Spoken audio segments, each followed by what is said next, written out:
pas vibré comme ça. Je sais pas ce que vous en pensez, mais Ouais, complètement. c'était, c'était assez dingue. Euh, JB, il est là? Ouais, ouais, ouais, je suis là. Comment on dit aller en anglais? Come on! Kingsley Coman. Euh, du coup, il manque Romain. Les gars, on peut commencer en attendant qu'Antonin nous rejoigne. On va faire un petit. C'est une émission un petit peu spéciale. On va parler du match contre Marseille qui se profile ce week-end. Et nos absents, Antonin va nous dire aussi ce qu'il pense de l'équipe de Montpellier, ce qu'il pense de l'OM, la saison de l'Olympique de Marseille. On interviendra avec lui. C'est un passionné de l'OM. Donc c'est bien de l'avoir avant ce match de gala qui aura lieu samedi, les gars, si je dis pas de bêtises. C'est bien ça, Enzo? Ouais, ouais, c'est ça, c'est bien ça, samedi à 21h. Ok, super. Donc voilà, les gars, on peut parler en attendant du match ce match de ouf qu'on a vu hier. Enzo, je vais commencer par toi. Dès que Monaco revient à 2-2, est-ce que tu te dis pas que c'est foutu, toi, de ton côté? Bah, franchement, ce match-là, j'en parlais avec Romain et Nico, avec qui j'ai vu le match hier. Il me rappelait beaucoup le match contre Monaco, justement, où on mène 2-0 à la mi-temps il y a quelques années et on perd le match 3-2. Ouais, C'est vrai qu'en début de deuxième mi-temps, enfin, surtout après la réduction du score de Ben Yedder, j'ai vu qu'on commençait à reculer, que Monaco commençait à vraiment accélérer. Je me suis dit que ça allait être très très compliqué.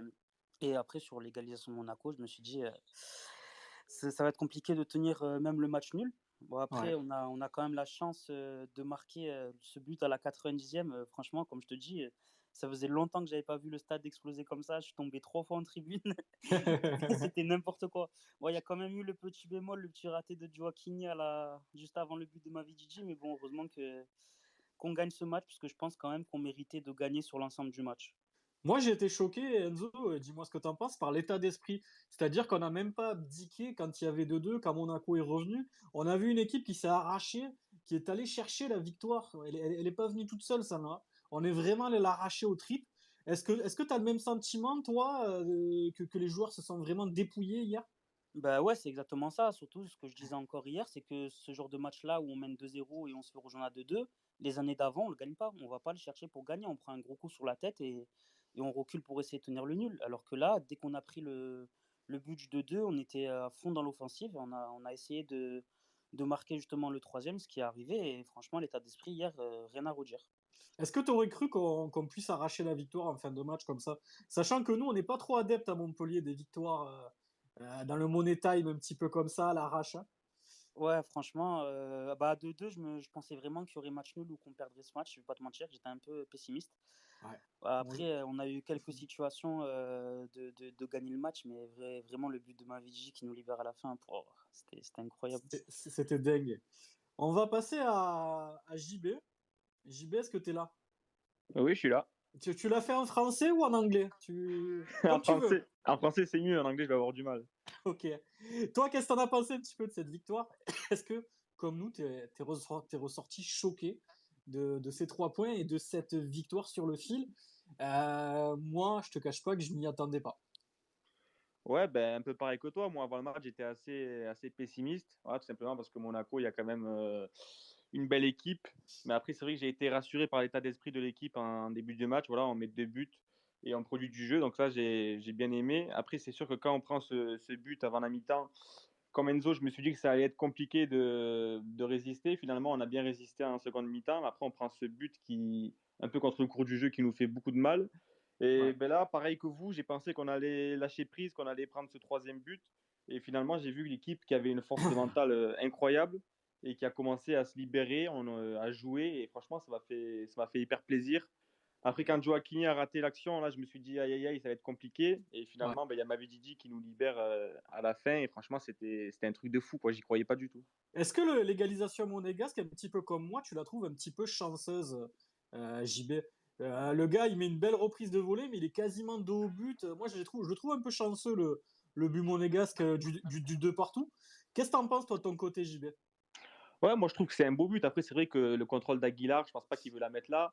Donc oui, Ouais. c'est un but en soi, au début, c'est un peu chanceux. Après, c'est vrai que Monaco, en soi, si on regarde bien, Monaco en deuxième mi-temps n'a pas été dangereux. Et on a même été plus dangereux qu'eux. Alors même s'ils avaient le ballon, c'était souvent la même chose. C'était des centres inaboutis.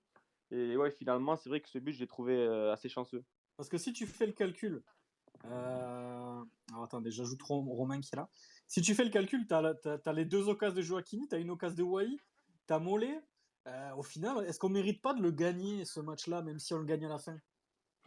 Oui, finalement, complètement. Alors après, sur la première mi-temps, c'était assez compliqué.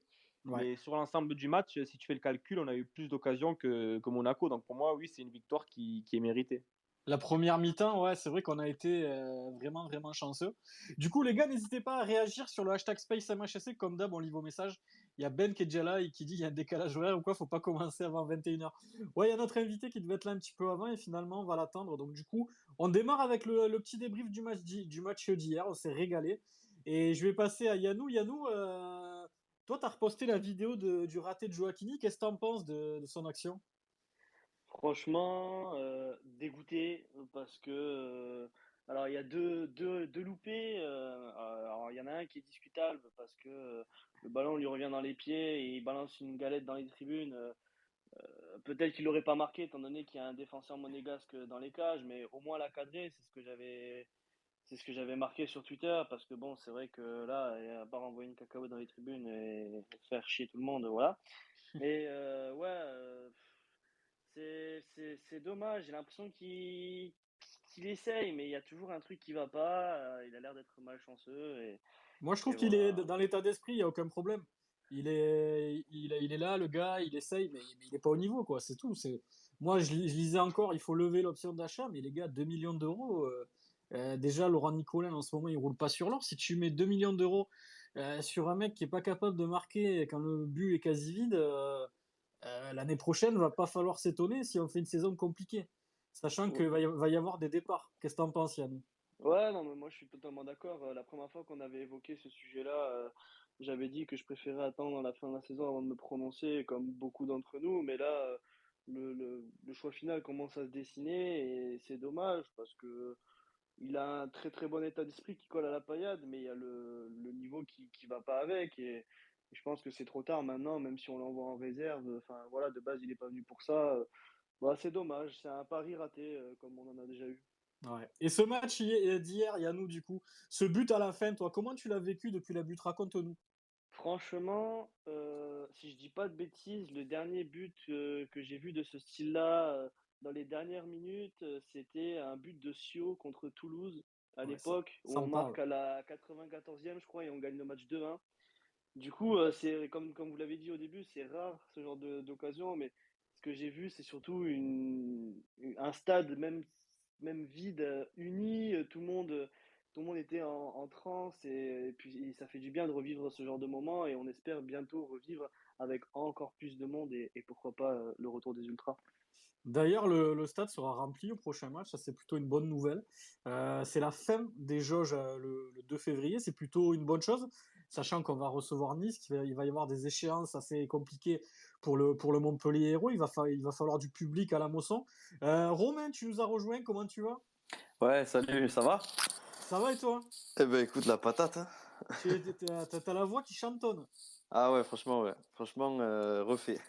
Raconte-nous un petit peu ce match d'hier. Comment tu l'as vécu de ton côté? Eh ben écoute, petite Camargue, à l'habitude. Et ouais, non. Alors, je nous ai trouvé plutôt bons, tu vois, dans le match et tout. Je nous ai trouvé, comme d'hab, très dur à prendre à domicile. Et puis, à la fin, vraiment, je commençais à avoir ce regret de putain, on méritait un truc, tu vois. Ouais, On méritait vraiment, parce que en plus, j'étais dégoûté quand on prend le second, quoi, parce que les gars se tuaient. Les gars m'ont régalé, je pense qu'on s'est tous régalés hier. ouais. Et ouais, j'avais ce petit regret. Et puis le but, émotion de fou en vrai. Ça fait très très longtemps qu'on n'a pas vécu ça, hein. J'ai posé un petit peu la question à tout le monde, Romain. Comment tu l'as vécu, toi, ce but depuis le stade? Et ben, il faut savoir que moi, j'ai pas vu le but. Ah, t'étais aux toilettes. Et non, j'étais en tribune, mais en fait, j'étais avec mon frérot là qui descend de Paris. Et donc, ma vie Didier envoie ce missile et je le vois partir au-dessus parce que je suis debout, je suis pas bien. Et je vois toucher le derrière du filet. Et après, je vois enfin, le stade qui explose et ouais, j'explose comme tout le monde. C'était trop bon, quoi.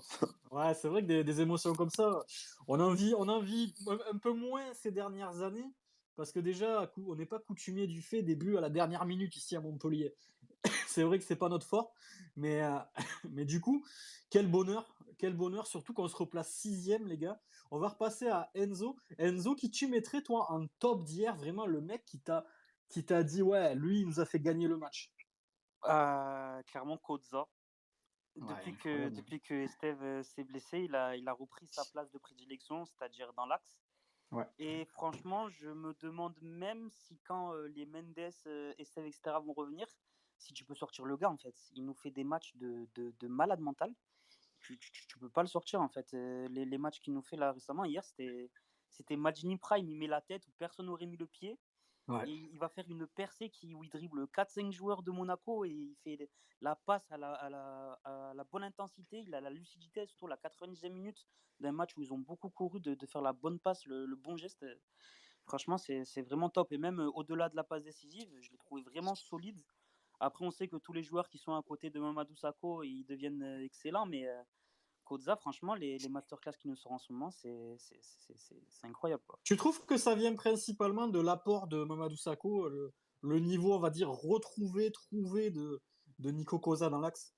Ah oui, oui, clairement, comme je le disais, voilà, Sakho, c'est un défenseur d'expérience qui parle beaucoup avec son deuxième axial et tous les joueurs qu'on a eu depuis le début de la saison qui ont joué à ses côtés ont été monstrueux. Et c'est pas pour rien, je pense. Ouais, je suis d'accord avec toi. Moi, Koza, je le trouve transfiguré depuis qu'il s'est mis à côté de Sako. Et même Sako, je sais pas, vous l'avez tous vu, je pense, dans les stories avec les enfants et tout. Quel bonheur d'avoir ce mec au Montpellier, sans déconner. C'est une pépite. C'est le mec, il a le cœur sur la main. Et il est là, il est gentil avec tout le monde. Il dirige le vestiaire. C'est un meneur d'hommes, tout en étant un papa formidable. Enfin, franchement, voilà, j'aurais pas cru en début de saison que ce soit autant, mais je suis vraiment très très très heureux qu'il soit chez nous et j'espère que ça va durer encore quelques saisons. JB, ton top d'hier. Bah, Comment? moi, je suis là, désolé, ça a coupé. Ben ouais, moi, pour revenir sur mon top, moi, hier, le top, c'est Koza. Voilà, comme a dit Enzo, c'est incroyable les matchs qu'il fait à ce poste depuis le début de saison. Alors, c'est vrai qu'au début de saison, il était latéral gauche, donc c'était pas forcément son poste. Mais quand tu vois les matchs qu'il nous sort là, depuis qu'il est défenseur central à côté de Sako, mais c'est totalement incroyable. Donc pour moi, ouais, je mettrais Koza parce que, comme j'ai dit hier, ce qu'il a fait à la 90e minute, c'est incroyable. Voilà, c'est inimaginable. Et c'est lui qui nous donne la victoire. Donc ouais, pour moi, ce sera Koza. Pour toi, quand Estef sera revenu, JB, comment tu articules la défense centrale? Ben, pour moi, c'est compliqué de changer une défense qui marche. Voilà, actuellement, Sako Koza, c'est une défense qui marche bien. Donc, je vois pas pourquoi on changerait, même si Esteve est très très bon. Mais malheureusement, actuellement, tant que ça marche, on peut pas changer. Ouais, c'est vrai, je suis assez d'accord avec toi. C'est un petit peu cruel pour Esteve, mais en même temps, quand tu vois les performances de Koza, tu as envie de le féliciter. Et puis, voilà, que je l'ai déjà dit ici, mais c'est un gamin, il faut savoir, qui adore le club, qui rêve d'être capitaine au Montpellier Hérault. Je le sais parce qu'on me l'a dit. J'ai des amis qui le connaissent très très bien et qui habitent pas très loin de chez ses parents. C'est quelqu'un qui est vraiment attaché au club et il n'y a qu'à voir sa célébration sur le but de Mavidi. Le gars, il saute comme un cabri. C'est juste incroyable, pardon. Donc voilà, quel bonheur de voir Nicolas Cosa à ce niveau-là. Sachant qu'en début de saison, on l'a quand même assez dézingué, mais à juste titre, parce qu'il n'était pas bon au poste de latéral gauche, mais qui n'est pas son poste de prédilection. Yannou, ton top, ce serait qui, toi? J'aurais mis Koza aussi, pour encore les mêmes choses citées avant. Ce qui est impressionnant chez lui, et ce que j'ai noté, c'est que depuis deux trois matchs, et il le fait parfaitement bien, c'est que quand il sent qu'il peut sortir sur un ballon et partir, je crois que depuis qu'il a commencé à faire ça, ça doit faire deux trois matchs, il ne s'est pas loupé une seule fois et à chaque fois ça a été bénéfique, pas forcément d'un but, mais hier soir ça a été un éclair de génie. Et il n'y a pas très longtemps, c'est nos amis d'Ale Payad qui ont sorti un article où ils disaient qu'il s'affirmait, qu'il pouvait affirmer qu'il c'était un joueur de Ligue 1, qui avait le niveau de Ligue 1. Et là, il fait que le confirmer. Et le mec, il a l'esprit Payad, voilà, il a une énorme paire de couilles. Et voilà, ça nous a permis de l'emporter. Et franchement, je suis pas déçu. Et par rapport à Estève, moi, j'en avais déjà parlé en privé. Moi, pour moi, Esteve, ça sera un remplaçant de luxe parce qu'on ne sait pas si Mamadou Sakho va tenir jusqu'à la fin. Pour l'instant, il est Ouais. dans une forme olympique, donc tant mieux. On ne sait pas s'il va y avoir une blessure. Et pour moi, au moins, ça nous permet d'avoir un banc de qualité. Et puis, on ne sait pas à quel niveau va revenir Esteve aussi. Il faut quand même le souligner. On a la malchance d'avoir des joueurs qui, une fois blessés, quand ils reviennent, ça traîne un peu. Donc, on ne sait pas encore. Pour moi, il ne faut pas changer. Et s'il revient au niveau, ben, ça sera un remplaçant de luxe. Mais voilà, il nous a bien dépanné, il nous a régalé. Mais là, pour l'instant, il ne faut pas tout chambouler juste pour faire plaisir aux autres, quoi. De toute façon, c'est des problèmes de riches, Yannou, j'ai envie de dire ça. Voilà, Ouais. on a deux mecs du club en plus de chez nous qui performent, on va pas se plaindre vu les buts qu'on a pris ces dernières saisons où ben, défensivement on n'arrivait pas à se trouver. Il y a Milo sur le hashtag SpaceMHSC qui nous fait une courbisse. Il dit je vois pas Cosa sur le bas, mais je vois pas Esteve non plus. Ok Roland. Euh, Il y a Payadas qui nous dit seul joueur qui a régressé sous Odo Sambia. C'est trop triste pour lui. Ouais, je sais pas si c'est triste Payadas parce que j'ai l'impression que c'est dans la tête. Donc quand c'est dans la tête, c'est pas forcément de la faute de l'entraîneur. Donc voilà, les gars, notre premier invité est toujours pas là, donc on va continuer à parler du match. Il y a Romain qui va nous dire son top. Romain, pour toi, c'est qui ton petit top? Ben, hier, je pense qu'il y a pas mal de joueurs qui méritent d'avoir un petit commentaire, mais je vais appuyer avec vous sur Cosa parce que c'est une belle renaissance à laquelle on assiste parce que le mec, il était plus bas que terre et moi le premier, ben, quand il jouait latéral gauche et puis même dans l'axe, hein, ces derniers temps, c'était pas top. Là, cette fin là, depuis que Sako est arrivé et qu'il a été replacé dans l'axe après la blessure de Esteve, vraiment, on a retrouvé le Cosa d'avant les croisés, c'est un régal. Puis le mec, il est de chez nous, donc j'ai envie que d'une chose, c'est de récompenser. Et hier, ça perçait, c'est juste l'image de ce qui se passe en ce moment pour lui, quoi. C'est top pour nous. Et puis pour Esteve qui est sur le banc, tout ça, je pense qu'on va pas s'en plaindre. Parce qu'au début de la saison, tu me dis qu'il y a Sako qui est en pleine bourre. Il y a Koza qui revient fort et t'as Esteve, quand il est même pas pro, qui va jouer. Je pense qu'on est tous contents de l'avoir, quoi. Bien sûr, ouais, c'est clair. En tout cas, moi je dirais, ben, comme vous, Cosa, j'ai envie de le souligner, mais je mettrais aussi Steffi Mavididi, les gars. Bon, je sais bien, c'est grâce à mon tweet en anglais, voilà. Et sinon, il aurait pas mis le doublé, vous le savez. J'ai essayé de le titiller un petit peu avec mon English plume. Il a été touché, le garçon, donc je suis content. Il met deux très très jolis buts. Le premier est très très dur. Je sais pas si vous l'avez revu, je pense que oui, mais il y a quand même deux défenseurs monégasques qui sont devant lui. Il faut se l'amener, il faut frapper au bon endroit. C'est vraiment pas simple. Surtout que le gardien de Monaco était dans un sacré état de grâce hier. Il a sorti pas mal d'arrêts. Donc le but est très très beau et très dur à mettre. Et que dire du deuxième? Je pense il a envoyé toute sa famille dans les bars. Il a tout envoyé et il a cassé la lucarne. Quel plaisir de se doubler et de savoir que ben, c'est quelqu'un qui potentiellement représentera cet été une des plus grosses ventes de l'histoire du club. Il faut pas se mentir s'il s'en va. Parce que vu l'âge, vu le potentiel, vu le délire de Brexit qu'il y a en première ligue où il faut qu'ils achètent des joueurs anglais, je pense que les enchères vont être très très très hautes pour Steffi. Donc on peut que se réjouir de ça et puis en attendant, on n'a qu'à espérer qu'ils mettent encore plein de buts de la sorte. Moi, j'ai envie de souligner voilà, son match, son doublé et les deux buts qu'il met qui sont juste splendides et surtout qui sont pas simples à mettre. Voilà, je sais pas si voilà, vous êtes beaucoup à avoir joué au foot ici.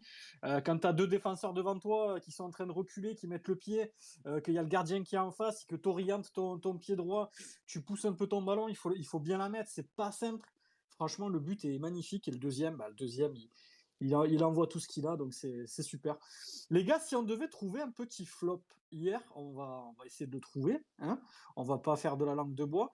Je vais commencer par Enzo, mon poulet. Tu mettrais qui si tu devais trouver un tout petit flop? Clairement, Joaquini, hein. Il nous fait encore une entrée pas fou folle. Après, il y en a certains qui diront que peut-être on est dur avec lui parce que voilà, c'est quand même un remplaçant. Il n'a pas beaucoup de temps de jeu et il essaye d'apporter un peu avec son niveau. Le pauvre, il vient quand même de Caen, un club de Ligue 2 où il n'avait pas beaucoup de temps de jeu. Là, il arrive dans une écurie qui joue le top 10 en Ligue 1 et on lui demande juste de faire des bouts de match et d'être décisif. Mais quand même, les deux occasions qu'il a quand il est rentré en peu de temps, pour moi, il y en a une des deux au moins qui doit aller au fond. Et clairement, Heureusement qu'il y a le but de Mavidji derrière parce que sinon on en aurait parlé longtemps, je pense. Moi, je pense qu'on a le droit de dire ce qu'on veut, Enzo. On a le droit de trouver qu'il n'a pas le niveau, sans lui manquer de respect, voilà, sans l'insulter ou dire des saloperies sur lui. Moi, je le dis ouvertement et je le pense. C'est un garçon qui a l'air très charmant, qui a plein de bonne volonté et je pense qu'il voilà, qui sera footballeur, mais pas en Ligue 1 et peut-être voire même pas en Ligue 2. Je trouve il a pas le niveau, tout simplement. Ça me fait chier de le dire. Je préférerais que ce soit un pari réussi, que le mec il ait marqué hier un but, que ses entrées soient décisives. Alors il a fait une ou deux passes D, d'accord, c'est bien. Mais pour moi, ce garçon n'a pas le niveau. Quand hier tu es face au but et que tu balances un pavé en petite Camargue, alors que voilà, tu es quand même en Ligue 1, je veux dire, le match est prenant, je veux dire, il y a de la tension, il faut que tu t'appliques à ce moment-là. Si t'as pas la lucidité de mettre le ballon au moins dans le cadre, je pense que c'est problématique. Et pour moi, malheureusement, ce garçon, autant charmant qu'il puisse être, n'a pas le niveau et ne devra pas prolonger Montpellier à la fin de la saison. Et puis on lui souhaitera bonne chance pour la suite. On lui manquera pas de respect. Mais voilà, à un moment donné, ici, on est entre supporters, il faut dire les choses. Quand on a été dur avec Cosa, on l'a dit. Après 3, après Strasbourg, on a gueulé après Sambia, pareil. Je veux dire, on est ici pour dire les choses. Après, si on est là à dire oui, non, mais il est jeune, machin, ouais, mais dans ce cas-là, les gars, Mbappé, il est jeune, il plante. Regardez Guiri, il a quel âge? Il plante. Ces mecs-là, ils mettent des buts. Donc, à un moment donné, l'excuse de l'âge, de ci, de ça, je suis désolé pour lui. Ça m'embête. J'aurais préféré qu'il soit à 5 ou 6 buts. Mais aujourd'hui, ça n'est pas le cas. Et pour moi, il n'a pas le niveau de la Ligue 1. Et je doute même qu'il ait le niveau de la Ligue 2, ce garçon-là. Et je suis le premier embêté de ça, parce que j'aurais préféré que ce garçon-là réussisse. JB, c'est à toi. Qu'est-ce que t'en penses? Ben, moi, comme vous le savez, en début de saison, j'étais l'éternel défenseur de Gioacchini. Oui, je Voilà. sais, je sais. Non, je trouvais qu'il avait du potentiel, voilà, et surtout qu'il tentait des choses. Alors, c'est vrai qu'il y a beaucoup, beaucoup de déchets dans ses gestes, et ça lui a porté préjudice. Mais voilà, après, hier, on a vu clairement qu'il a un manque de confiance.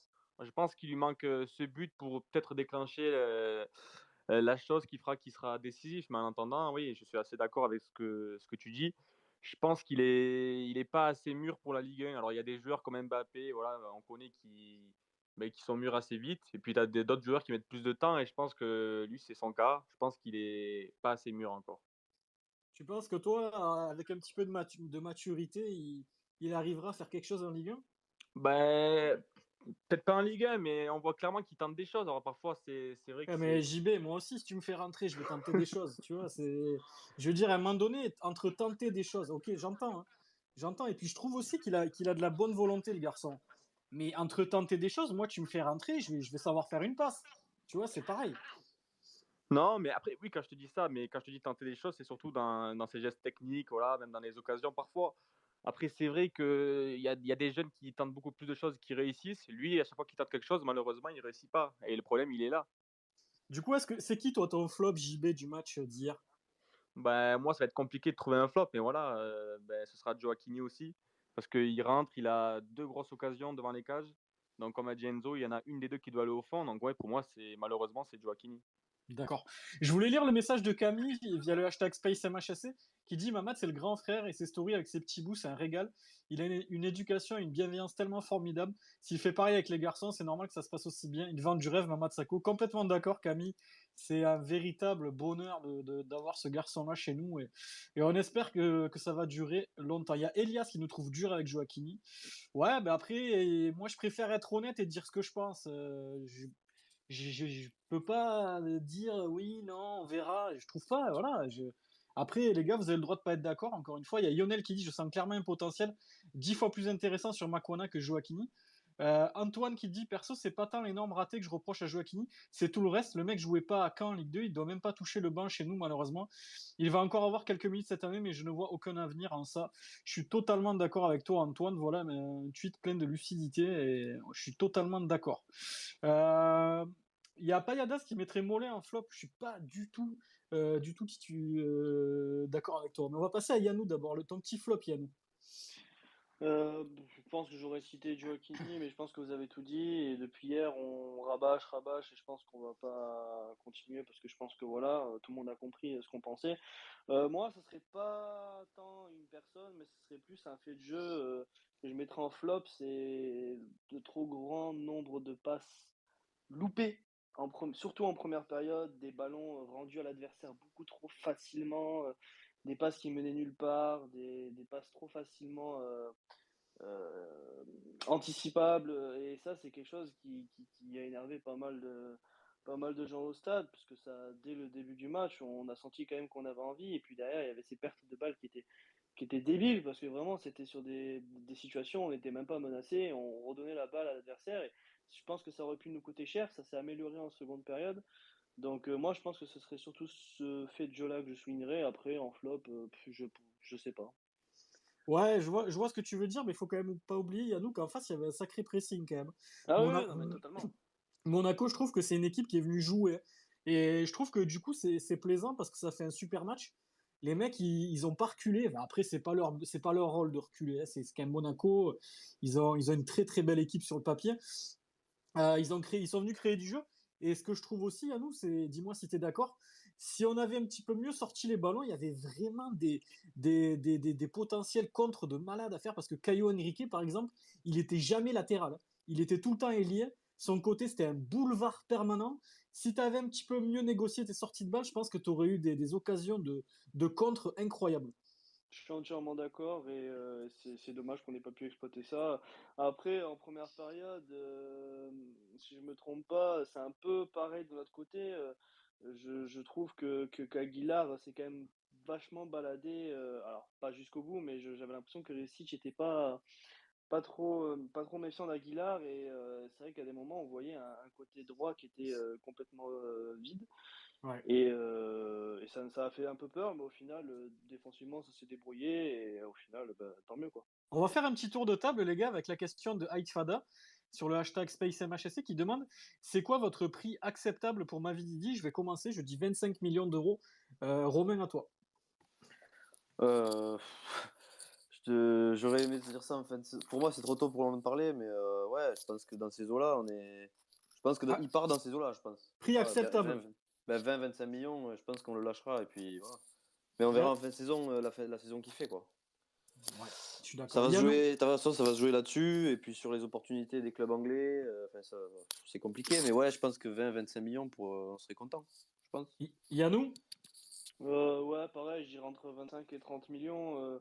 Je pense que les clubs de Première Ligue, si ils partent là-bas, on sait des fois, ils ont des offres un peu démesurées. Donc, je pense qu'on pourra en récupérer un bon prix, ça c'est sûr et certain.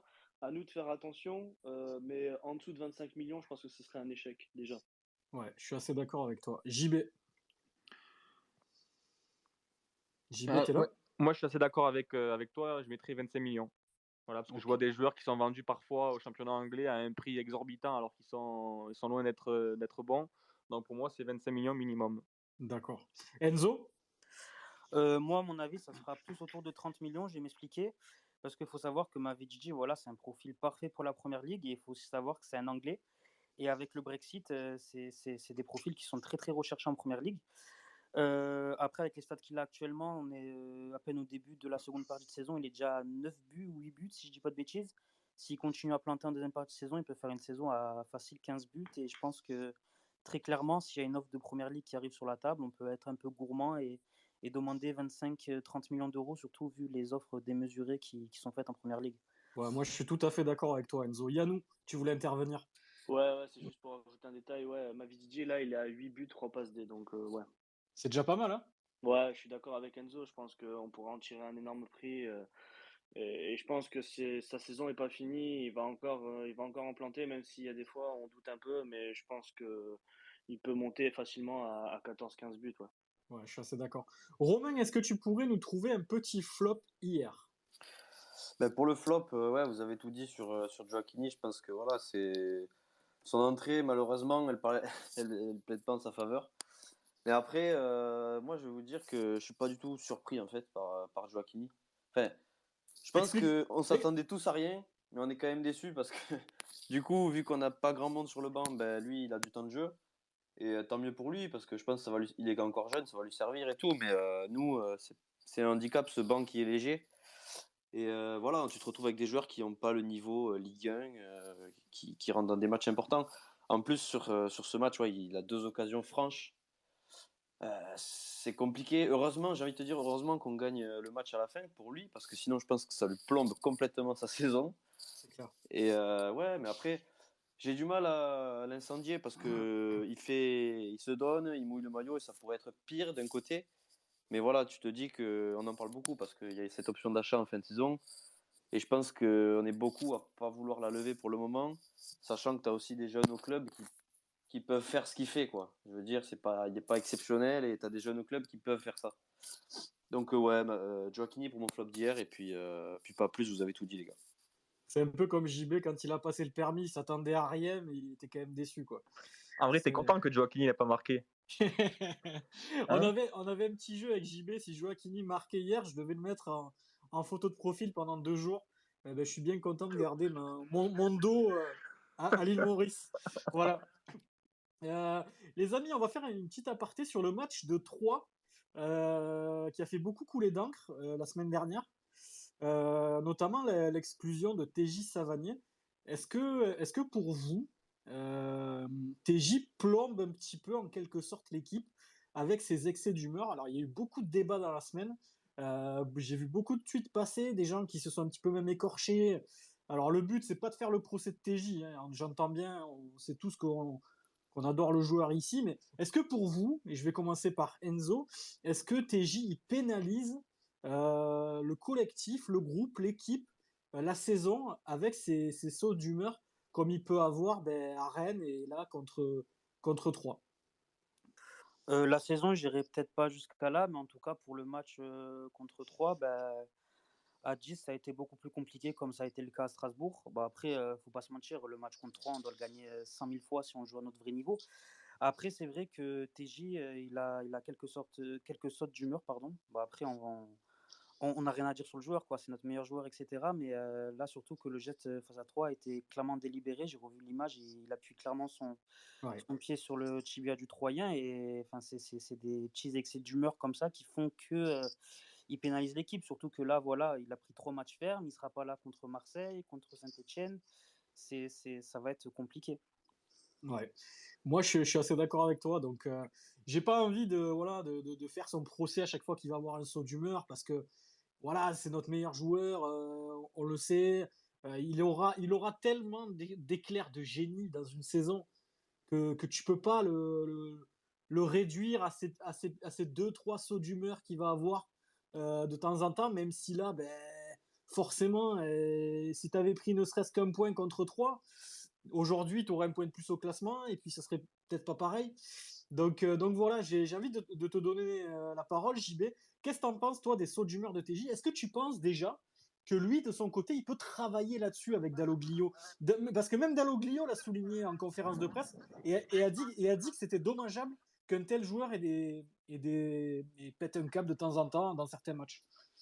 Oui, ben, je pense que ça se travaille, là, comme tout joueur. Après, on le connaît, on sait qu'il a le sang chaud, donc c'est vrai que parfois c'est difficile de se canaliser. Mais moi, j'ai l'impression que quand il est moins performant sur le terrain, du coup, il a plus facilement des sauts d'humeur. On l'a bien vu face à 3, il n'était pas dans un bon jour, voilà, il n'était pas aussi fort que d'habitude. Et ben, malheureusement, ça nous pénalise. Voilà, on l'a vu face à Rennes, on l'a vu face à 3. Alors, c'est vrai que vu le nombre de matchs qu'il fait de bons dans la saison, on a clairement rien à dire. Mais c'est vrai que parfois, je trouve ça dommageable. Et ça serait bien qu'il travaille sur ça pour éviter de nous pénaliser. Ouais, je suis d'accord avec toi.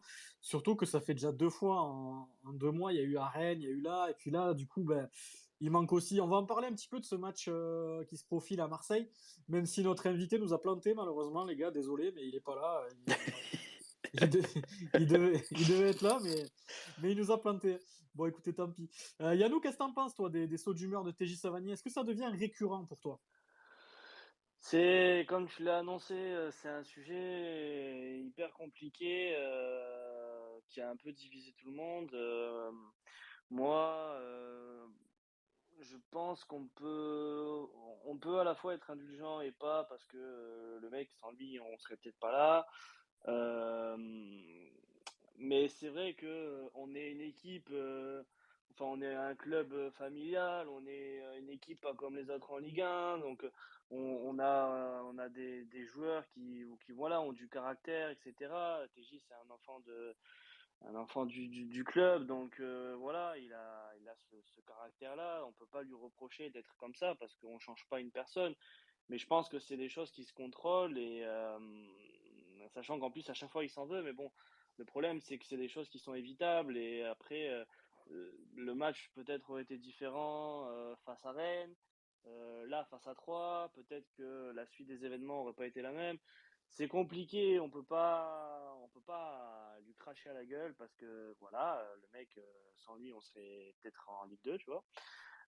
Mais je pense qu'il y a une sorte de self-control à avoir, ça se travaille.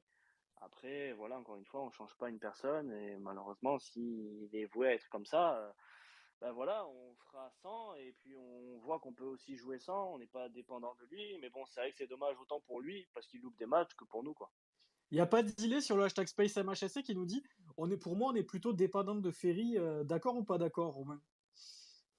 Et ben hier, on se faisait la réflexion avec mon frérot qui écoute là. Et il me semble que Ferry a raté un match cette saison, c'est à Rennes. Ouais, on s'est fait Et défoncer. on s'est fait rouler dessus.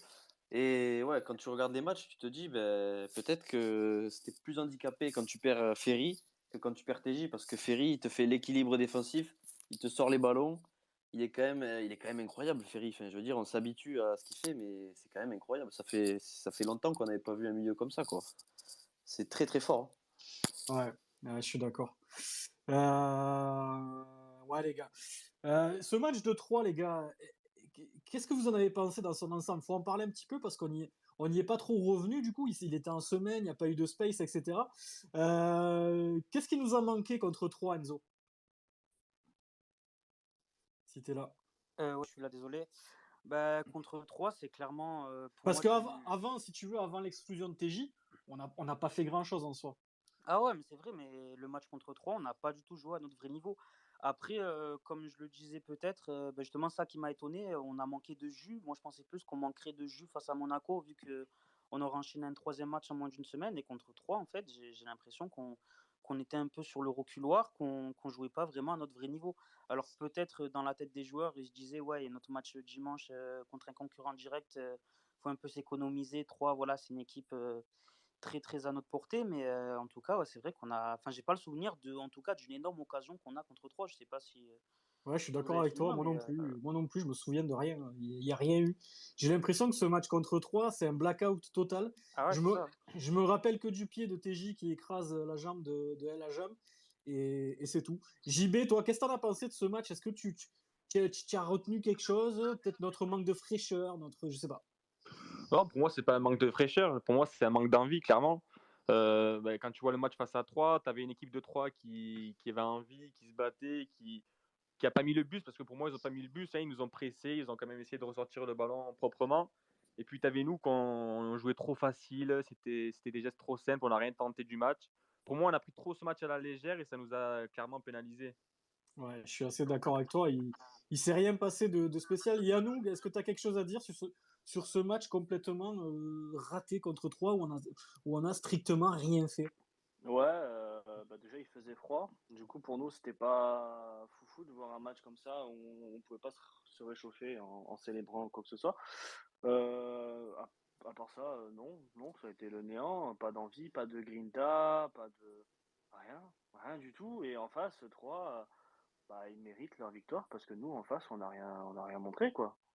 Je vais demander à Romain, ce match contre 3 comment t'expliques qu'on passe autant au travers contre eux et comment t'expliques l'état d'esprit affiché hier complètement différent? Eh bien, écoute, très bonne question, très très bonne question. Après, pour revenir à ce que vous avez dit déjà sur Savanier, voilà, le match contre 3, je pense que c'est le match parfait pour lui faire péter un plomb. C'est-à-dire que t'es 3 jours après le match, enfin le vol à Strasbourg. Donc je pense que déjà, malgré que ce soit des professionnels, malgré que voilà, ils se remettent dans le truc et tout, forcément, dès qu'il y a une décision arbitrale ou le jeu qui va pas dans ton sens et tout, tu commences à vriller. Bon, on connaît tous Savanier, il est sans chaud. Et moi, j'excuse pas du tout ça déjà, parce que ça nous pénalise, ça nous fait du mal. Et Savanier, il est trop coutumier du fait. Donc déjà là-dessus, voilà, ça te pénalise 20 minutes. Il a été suspendu, enfin il a été dehors 20 minutes, il me semble, sur le match. Un petit peu plus, je crois, 30 Un petit peu minutes. plus, ouais. Et donc voilà, dans ce genre de match, si t'as Savanier encore une demi-heure, que t'es à 11 contre 11, tant bien, tu vas chercher 3 points en étant très mauvais. Enfin, voilà, c'est des détails, c'est comme Strasbourg, c'est que des détails de toute façon le foot. Mais ouais, c'est sûr que quand tu vois par exemple le match de Mavididi, alors il réussit pas tout contre Monaco, mais il est entreprenant, il propose, il a couru partout pendant 90 minutes contre Monaco. Ouais. Et puis contre 3, c'est vraiment le néant, quoi. C'est même pas la moitié, c'est vraiment le néant. Devant, on fait rien. Enfin, j'ai trouvé vraiment ça dans le comportement. Et puis t'as aussi le retour de Dalloglio. Alors je sais pas jusqu'à quel point ça joue, mais l'équipe, elle a un visage. Même à Strasbourg, hein, on fait pas un match, on est derrière, quoi. On aurait dit une équipe de Derzac sans le talent offensif, quoi. Ouais, je suis assez d'accord. Et c'est vrai que Dalloglio, tu as l'impression qu'il. Ben, l'équipe, elle a pas joué pareil hier que sur les 2 derniers matchs. C'est ça qui est quand même C'est affolant. clair, ouais. JB, tu voulais intervenir? Bah justement, je voulais intervenir, je voulais dire ce que Romain vient de dire. C'est vrai que l'équipe avec Dalloglio et l'équipe avec Pascal Baes, ça a montré deux visages totalement différents. J'ai trouvé qu'avec Baes, elle était totalement perdue, on avait perdu nos repères. Et quand tu vois hier le retour de Dalloglio, comme par hasard, l'équipe elle est métamorphosée. Donc ouais, j'ai Comment tu trouvé ça. l'expliques ça? Bah, je sais pas, c'est peut-être une habitude de la part des joueurs. C'est vrai que quand tu as l'habitude de travailler avec un entraîneur et que d'un seul coup tout est chamboulé, du coup c'est Baes qui prend la relève, mais c'est pas le même coaching, j'imagine, donc c'est sûr. Donc oui, ça devient plus compliqué pour les joueurs. On l'a vu de toute façon, hein. Ouais, ça a été compliqué. Et Dalloglio, c'est vrai qu'hier, ben, tu as l'impression que on a su rejouer au football, quoi, alors qu'on n'y arrivait plus depuis 2 matchs. Il y a Smaïn avec le hashtag qui nous demande quels sont vos objectifs pour la saison en tant que supporter, notamment en vue du match de samedi contre l'OM, sachant que Smaïn, on le connaît, c'est un supporter de l'OM, il viendra nous voir le week-end prochain. Je vais demander à Enzo. Enzo, on va en parler un petit peu de ce match de samedi contre Marseille en Coupe de France avant de recevoir Victor Hugo Montagno. Qu'est-ce que tu attends de ce match avec la ribambelle d'absents qu'on a? Bah, honnêtement, déjà sur le papier, quand tu vois l'OM au tirage, tu te dis que ça va être un match compliqué. Après, là, on n'aura pas Ferry, Savanier, Mavididi et Germain, si je dis pas de bêtises.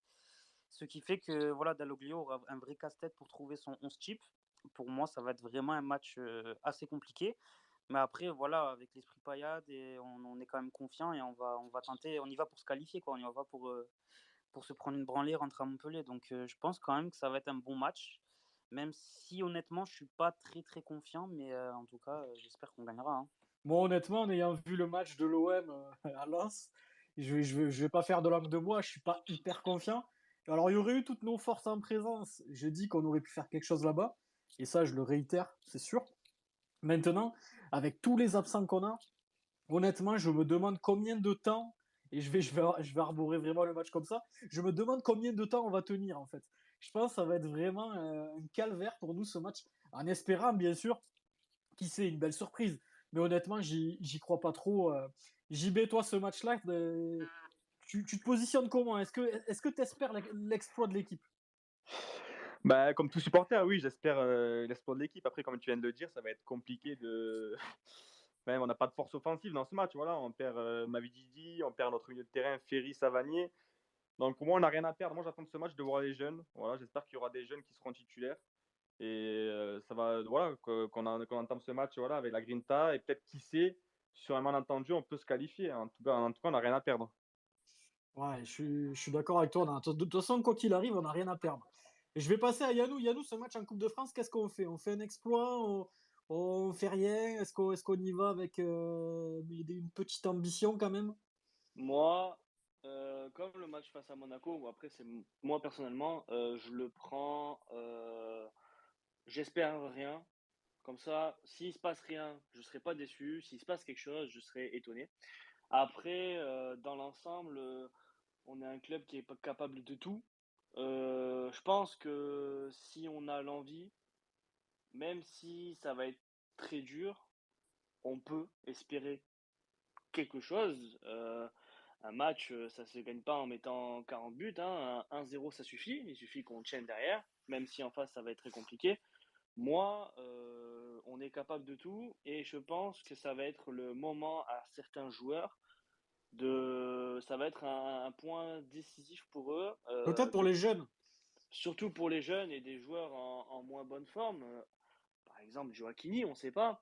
Je pense que ça va être un match important où là, ils vont vraiment pouvoir mettre en avant ce qu'ils sont capables de faire et pourquoi pas réaliser une sorte d'exploit. Mais ça va être à la fois un match test pour certains et à la fois voilà, quoi, un match où ça va être très très compliqué et je pense qu'il faut l'aborder surtout avec une envie de malade et peut-être qu'on sera capable de faire un truc exceptionnel.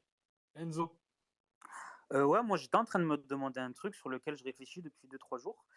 En voyant la liste d'absents, je me demande même s'il faudrait pas repasser un système à 3 en mettant Tuller, Koza et Sako dans l'axe. Et du coup, bah, ça enlèverait un joueur qui nous manque devant. Et, je sais pas ce que vous en pensez. C'est-à-dire, attends, redis ce que tu as dit pour voir. Bah, du coup, avec tous les absents qu'on a devant et au milieu de terrain, peut-être rajouter un défenseur pour faire jouer Tuller dans l'axe avec Koza et Sako. Ouais, c'est une idée. Ouais, c'est une idée. Clairement. Et ça nous ferait un absent de moins dans le secteur offensif, quoi. Romain, tu voulais réagir? Ouais, pour juste répondre à Enzo là direct. Mais c'est pas une mauvaise idée, mais moi du coup, étant donné que t'as pas Savanier, pas Ferry, pas Mavididi, pas Germain, j'étais vraiment dans une optique où on faisait vraiment tourner à fond, quoi. Et du coup, peut-être faire souffler Sako sur ce match, je sais pas, c'était une idée qui. Voilà, une Après, idée comme si ça. Je t'enlèves pense. Sako Il sera aussi, ça capitaine, va je être pense. compliqué. Ouais, ça Ouais, risque c'est d'être possible. compliqué. Ouais, c'est sûr que ça devient compliqué, mais, mais voilà. De toute façon, le match va être compliqué. Moi, je pense qu'on a tellement peu de force qu'il va pas falloir sortir un seul joueur qui peut jouer. Je sais pas ce que vous en pensez, les gars, mais pour moi, déjà, s'il y en a un ici qui est capable de pondre un 11 type, honnêtement, les gars, respect. Parce que moi, j'en suis incapable. Honnêtement, j'en suis incapable. Bah, tu Qui... mets Aquana à droite, tu mets Wai en pointe et Joaquini à gauche ou l'inverse. On n'a pas le choix de toute façon. Ouais, tu seras obligé de faire ça, de toute façon, JB. Ouais, bah, c'est d'accord avec Enzo, la compo d'Enzo. Ouais, moi, je tenterai ça. Après, pour essayer de positiver un petit peu et donner un petit peu d'espoir, faut pas oublier qu'on a notre défense. Voilà, on a, on a toute notre défense. Alors, ouais, peut-être qu'on sera dans le même système que face à Monaco en deuxième mi-temps où on attendait plus de jouer le contre. Après, faut pas oublier que c'est un match de coupe. Hein. Sur un match de coupe, il y a tout qui est possible. Peut-être sur les coups de pied arrêtés, faire quelque chose, je sais pas. Ou alors, est-ce que l'OM va le jouer à fond le match? J'imagine que oui. Est-ce qu'ils vont mettre tous les titulaires? J'imagine que oui aussi, sachant que c'est pas un match en semaine. On va faire un petit tour. Enzo, est-ce que pour toi on peut se qualifier quand même? Un exploit. Ouais, je pense que c'est possible. Après, dans le foot, tout est possible. Bon, c'est vrai qu'avec tous les absents qu'on a, gagner à Marseille, ce sera quand même un petit exploit. Après, j'allais rajouter juste un truc comparé à la liste, par rapport à la liste des joueurs. On peut aussi faire monter des jeunes qui sont pas encore pros. Je pense notamment à Khalil Fayad, qui pourrait peut-être avoir sa première apparition dans le groupe et voir ce que ça peut donner. Tu l'aimes bien ce petit? Tu peux nous en parler un petit peu, Enzo, toi qui le connais un petit peu? Ouais, ben, c'est devenu un ami à moi. Du coup, Khalil Fayad, il a 17 ans. C'est un très, très, très bon joueur avec un gros volume de jeu et une très, très belle qualité technique. Voilà, avec les U19, il joue en 10, mais il se sent plus à l'aise en 8. Après, il est en équipe, il est d'ailleurs capitaine de l'équipe de France U18. Voilà, c'est vraiment un joueur, à mon avis, qui va monter rapidement. Et quand il aura sa chance, il va rester dans l'équipe, je pense. D'accord, les gars, il y a Montagno qui arrive dans 5 petites minutes. Préparez toutes vos questions via le hashtag. On en lira un maximum. JB, tu voulais parler? Ouais, pour réagir à ce que vient de dire Enzo, pour Khalil, ça va être compliqué qu'il soit là face à Marseille, parce que tout à l'heure, j'ai lu un tweet de Maxime qui disait justement qu'il s'entraînait plus depuis l'histoire qu'il y a eu justement avec cette histoire de contrat. Donc ça va être compliqué pour le match de Marseille, à mon avis. T'as des infos sur ça, toi, Enzo? Enzo? Ouais, C'est pas excuse-moi, qu'il s'entraînait plus, mais qu'il jouait plus par contre. j'ai pas entendu la question, excuse-moi. Apparemment, il s'entraîne plus depuis l'histoire du contrat. J'ai pas Il joue plus, je crois Non, que il c'est joue qu'il plus, joue mais il plus. s'entraîne toujours. Ouais. Ouais, voilà. Ok, il Après, à joue mon plus. avis, l'histoire du contrat, c'est juste une question de temps. Il y a 2-3 détails à régler, mais ça va bouger rapidement. Il y a PK Prono qui nous propose un 4K2 avec le hashtag SpaceMHSC. Il nous met Berto, Ristich, Sako, Koza, Souke, Sambia, le roi Chotard, Mole, Wai, Joaquinho, Makwana. On peut toujours réaliser l'exploit ou les pousser au tir au but. Ouais. Je pense que sachant qu'il n'y a pas de prolongation, les gars, je sais pas si vous êtes au courant. Donc pourquoi pas les pousser au tir au but, c'est une éventualité. Le 4-4-2, il ressort souvent via le hashtag. Est-ce que vous partirez plutôt, Romain, en 4-3-3 ou plutôt dans un petit 4-4-2 comme on a fait un petit peu contre Monaco? Ouf, là, je pense que je pars avec les couilles et c'est tout. Là, on y va comme ça, les gars. Après c'est vrai que cette compo, on va dire qu'elle minimise les risques. J'aime bien, j'aime bien. Genre hier, par exemple, on a bien joué, je trouve, dans ce 4-4-2. Et d'ailleurs, les gars, on pourrait faire une petite aparté sur Germain, que moi j'ai trouvé très bon hier dans ce 4-4-2. Alors, faut savoir il va se faire opérer de la main. Il a de très très grosses douleurs sur les duels quand il y va. Il l'a dit avant le match. Moi, je l'ai trouvé très intéressant dans les déviations. Il a envoyé un caviar à Wai en deuxième mi-temps. Il aurait même pu marquer, mais il a tiré dans le cul à Mollet, malheureusement. Enzo, qu'est-ce que t'en as pensé, toi, de son match à Germain hier? C'est vrai qu'il y a du mieux comparé à d'habitude. Après, pour moi, ça reste toujours un peu limité devant. Il a un peu de mal à se créer des occasions. Après, hier, je l'ai trouvé plutôt précieux. Enfin, j'ai revu le match, je ne l'avais pas vu directement du stade, mais je l'ai trouvé plutôt précieux dans tout ce qui était remise. Après, moi, en deuxième mi-temps, j'ai pas trop compris parce que je l'ai trouvé un peu bas. Surtout sur la fin de match, j'avais Je, l'impression qu'il était plus 8-10. Donc, je pense que c'était une consigne, Enzo, là, qu'il soit plus bas. Parce que je pense qu'il avait moins de jus et je pense que Dalloglio l'a replacé un peu plus bas. Et le but, je pense que c'était d'envoyer des flèches à Wai et Mavididi. Je pense vraiment que c'était volontaire, le fait que Germain soit un peu plus bas en deuxième mi-temps hier. JB, qu'est-ce que t'en as pensé de son match à Germain? Moi, je suis plutôt satisfait et je trouve que c'est encourageant pour la suite. Ben, comme toi, je suis satisfait. Alors moi, je suis le premier à dire quand il est pas bon, mais il faut aussi le dire quand il est très très bon. Et hier, je l'ai trouvé super bon dans les remises, que ce soit en première mi-temps ou en deuxième mi-temps. Il a joué son rôle pleinement. Et oui, je pense que c'était une consigne en deuxième mi-temps, voilà, de récupérer les ballons au milieu de terrain, et d'essayer de lancer dans la profondeur Mavididi et Wai. Et si on regarde bien, il a créé beaucoup d'occasions. Ouais. Et c'est ça le plus important. Et il a failli marquer à un moment donné quand il tire son mollet, mais je l'ai trouvé beaucoup mieux que d'habitude et moins perdu sur le terrain. J'avais tendance à le trouver un peu perdu parfois sur le terrain. Il descendait trop bas, mais hier, je l'ai trouvé vraiment bon. Ouais, puis je l'ai trouvé adroit aussi quand il avait le ballon, il a tout pris de la tête. Franchement, pour moi, c'est une bonne perf. Alors après, est-ce que ça suffit? Je sais pas. Yannou, mais moi, je suis assez satisfait de son match. Et le voir réitérer ce genre de performance, ça me déplairait pas. Ouais, je suis entièrement d'accord. Je l'avais souligné hier. Franchement, j'ai été agréablement surpris de son match parce qu'il a été très souvent dos à l'attaque, mais il a beaucoup gêné les Monégasques. Et effectivement, si Mollet n'avait pas été là, il aurait peut-être pu enfin marquer depuis tout ce temps. Mais ouais, je suis archi satisfait de ce qu'il a fait. Mais je tiens juste à rajouter quelque chose en plus. Moi, je suis très satisfait de la rentrée de Sambia. Ah Très ouais. rare. C'est Mais vrai? ah ouais, ouais, c'est moi j'ai J'ai pas trop été vu. J'ai pas trop vu. Il a fait quoi, Sambia, quand il est rentré? ben en fait déjà Il a fait un tacle. déjà oui bon avant ça mais déjà il a montré de l'envie dès le moment du changement où il était en mode allez vite il faut que je rentre je vais apporter ce que je sais faire et moi je l'ai pas trouvé mauvais et je l'ai trouvé motivé il avait envie de marquer il avait envie de provoquer un but et de passer devant, je sais pas, il T'es avait sûr que t'as eu... pas confondu avec Makwana ou quoi? Non, non, non, non, c'est... Non, non, mais franchement, quelques-uns l'avaient souligné et c'est ce qui m'avait étonné, c'est qu'il a eu de l'envie, alors ça n'a pas réussi, mais... Enfin, ça lui a rien apporté de plus, mais voilà, il a eu l'envie de rentrer et l'envie d'apporter ce qu'il sait faire et franchement, j'étais étonné. Bon, l'essentiel, c'est qu'Yannou l'ait remarqué, c'est déjà pas mal, j'ai envie de dire. Romain, toi, le match de Germain hier dans son ensemble, qu'est-ce que t'en as pensé avec ton, Ben ton, ouais, ton œil? mon œil bionique. C'est ça. Non, mais ouais, j'ai bien. Je pense comme vous que. Ben, pour moi, c'est son meilleur match. Alors, il y a eu des matchs où il a mis, contre Bordeaux, par exemple, il met un doublé. Et pour moi, hier, c'est son meilleur match parce qu'il a perdu quasiment aucun ballon. Il a été super précieux, super juste dans ses remises, dans ses passes et tout. Et d'ailleurs, c'est sur ça que je l'attends. Et d'habitude, je le trouve un peu en dedans là-dessus. Et vraiment, hier, il m'a bien impressionné. Parce que hier, dans l'axe à Monaco, tu avais deux bébés. Il fallait y aller. Et franchement, moi, j'ai bien aimé son match, ouais, vraiment. Ouais, il a été très bon. Du coup, les gars, il y a Victor qui va pas tarder à nous rejoindre. Le prochain match qui se profile en championnat, c'est un déplacement assez compliqué à Saint-Étienne. Qu'est-ce qu'on peut attendre de ce déplacement, sachant que eux ont un besoin urgent de points, les gars. Est-ce qu'on les enfonce ou est-ce qu'on leur redonne un petit peu d'espoir? Moi, je vous le dis, je déteste ce genre de match. Les équipes que tu peux relancer comme ça. Puis en général, le Montpellier on est assez fort pour relancer les équipes. On l'a vu avec Troyes qui est resté sur plusieurs matchs sans victoire et qui est venu gagner chez nous. Et je vais donner la parole à Enzo. Enzo, pour toi, ce déplacement à Saint-Etienne, est-ce qu'il est risqué juste après le match de Coupe de France? Ouais, comme tu l'as dit, voilà, Saint-Etienne actuellement, ils sont dans une situation très très délicate où ils ont vraiment besoin de points. C'est un peu un match, comme tu l'as dit, où on a tendance à relancer un peu les équipes qui sont en bas de tableau.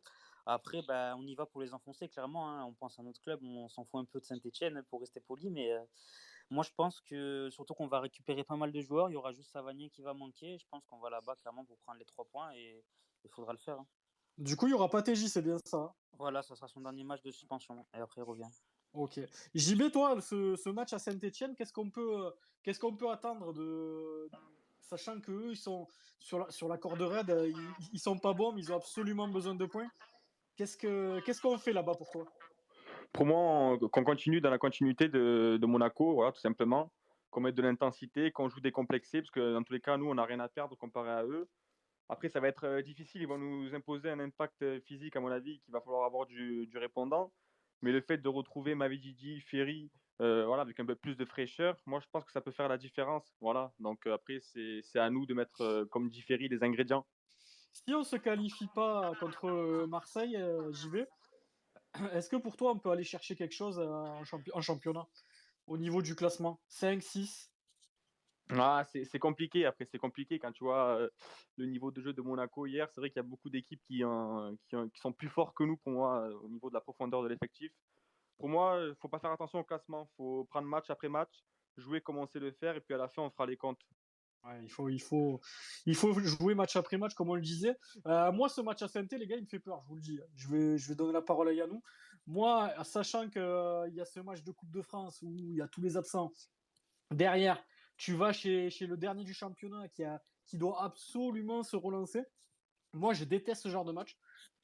Sachant que je sais pas si je dis de conneries, mais les gars, il y aura le retour du public à Geoffroy Guichard ou pas, Yannou? Il me semble Je que crois oui, que du oui. coup. Ouais, il me semble que oui. Mais pour moi, c'est aussi un match piège. Il va falloir faire très attention parce que ils essayent de se renforcer au maximum là pendant ce mercato. Ils ont recruté pas mal de joueurs, fait revenir des joueurs. Donc, il faudra faire attention en espérant que ce soit pas encore mis en place de leur côté parce que sinon, voilà. Mais comme tu l'as dit, comme tu l'as si bien dit tout à l'heure, on est une équipe qui a l'habitude de relancer les équipes en difficulté. Moi, je pense qu'il faut l'aborder comme on l'a abordé à l'aller, comme on aborde les autres matchs. Il faut y aller, on a le talent pour, et il faut gagner, et il faut pas avoir de pitié pour n'importe quelle équipe. Voilà, Saint-Étienne, on s'en bat, voilà. Ils sont rien pour nous. Il faut prendre match après match, et il faut jouer avec nos armes, avec des joueurs motivés. Et encore une fois, je vais me répéter, mais l'ingrédient principal qu'il faut pour chaque match, et encore plus pour celui-là, c'est la grinta. Il faut y aller avec de l'envie. Et avec de l'envie, et avec l'effectif qu'on a, on est capable de faire beaucoup de choses. Est-ce que tu es d'accord avec Yannou, Romain? Si on y va avec de l'envie, on est capable de faire quelque chose là-bas. Quoi qu'il arrive, on est supérieur de toute façon sur le papier. Et si on y va avec un petit peu d'envie, sachant qu'ils sont derniers du championnat, logiquement, on devrait faire un résultat à Saint-Etienne. Ah bah carrément, sur le papier, c'est sûr qu'il nous faut 3 points là-bas. Après, ça va être beaucoup plus compliqué que ça. Là, à mon avis, les matchs de Saint-Étienne, ils vont être beaux à voir. Tu vois, les prochains matchs de Saint-Étienne, ça va être au couteau. Ils sont dans une situation qu'ils ont quasiment jamais connue. Ça va être très très compliqué d'aller chercher des points là-bas. Et ils sont encore là, ils ont encore l'espoir. Donc ça va être très très dur. Mais voilà, comme tous les matchs, on y va pour gagner. De toute façon, dans cette saison, on n'a rien à perdre. Partout où on va. Et puis, euh, et puis les gars, j'ai envie de vous dire, il faut avoir peur de personne. On n'a rien à perdre dans cette saison. C'est pas Saint-Etienne. Voilà, Saint-Etienne, ils font une saison cataclysmique. Ils ont une équipe très très mauvaise. On va avoir des coups à jouer. Il va falloir être intelligent. Et puis voilà. Il y a Victor, les gars, qui est là. Du coup, Victor, je t'envoie une invitation, il faut que tu l'acceptes. Et notre invité est là, les amis, Victor Hugo Montagno. Oh là là. J'essaye de l'inviter, les amis. C'est incroyable. préparez les questions, les gars. Il va nous rejoindre. Victor, je t'ai envoyé l'invitation, tu as juste à l'accepter et puis normalement tu seras en vocal avec nous. Voilà. Je sais pas si tu m'entends, Victor, mais je t'ai refait une invitation. Tac, tac. Est-ce que vous êtes contents, les gars, de recevoir Victor Hugo Montagno? Enzo, quel souvenir tu gardes de Victor, toi, à Montpellier? Bah, il y a beaucoup de souvenirs qui me viennent en tête. Je pense surtout à son chant qu'il avait à la Mythique. Payade. Ouais, c'est mythique. C'est vraiment un joueur mythique du MHSC. Voilà, c'était, comme le dit la chanson, c'était un vrai buteur. Et franchement, je suis très, très, très heureux de le recevoir ce soir. Et voilà, j'espère qu'il pourra nous raconter 2-3 anecdotes, parler un peu de la Payade. Et en tout cas, c'est un réel plaisir de le recevoir. J'essaye de l'inviter, les gars. Toi, JB, quel souvenir tu gardes de Victor Hugo Montagno à Montpellier? Est-ce que vous, qui êtes un petit peu plus jeune, vous gardez quand même certains souvenirs de lui? Ah ben, c'est carrément lui qui m'a fait aimer le foot et Montpellier. Voilà, moi quand j'étais petit, j'allais au stade et ben, c'est lui qui m'a fait aimer le foot. Voilà, il représente parfaitement l'esprit Payade. Voilà, un joueur rapide, un joueur talentueux, mais surtout un joueur qui a envie et qui se dévoue sur le terrain. Et franchement, il m'a fait aimer le club et on sera éternellement reconnaissant envers lui.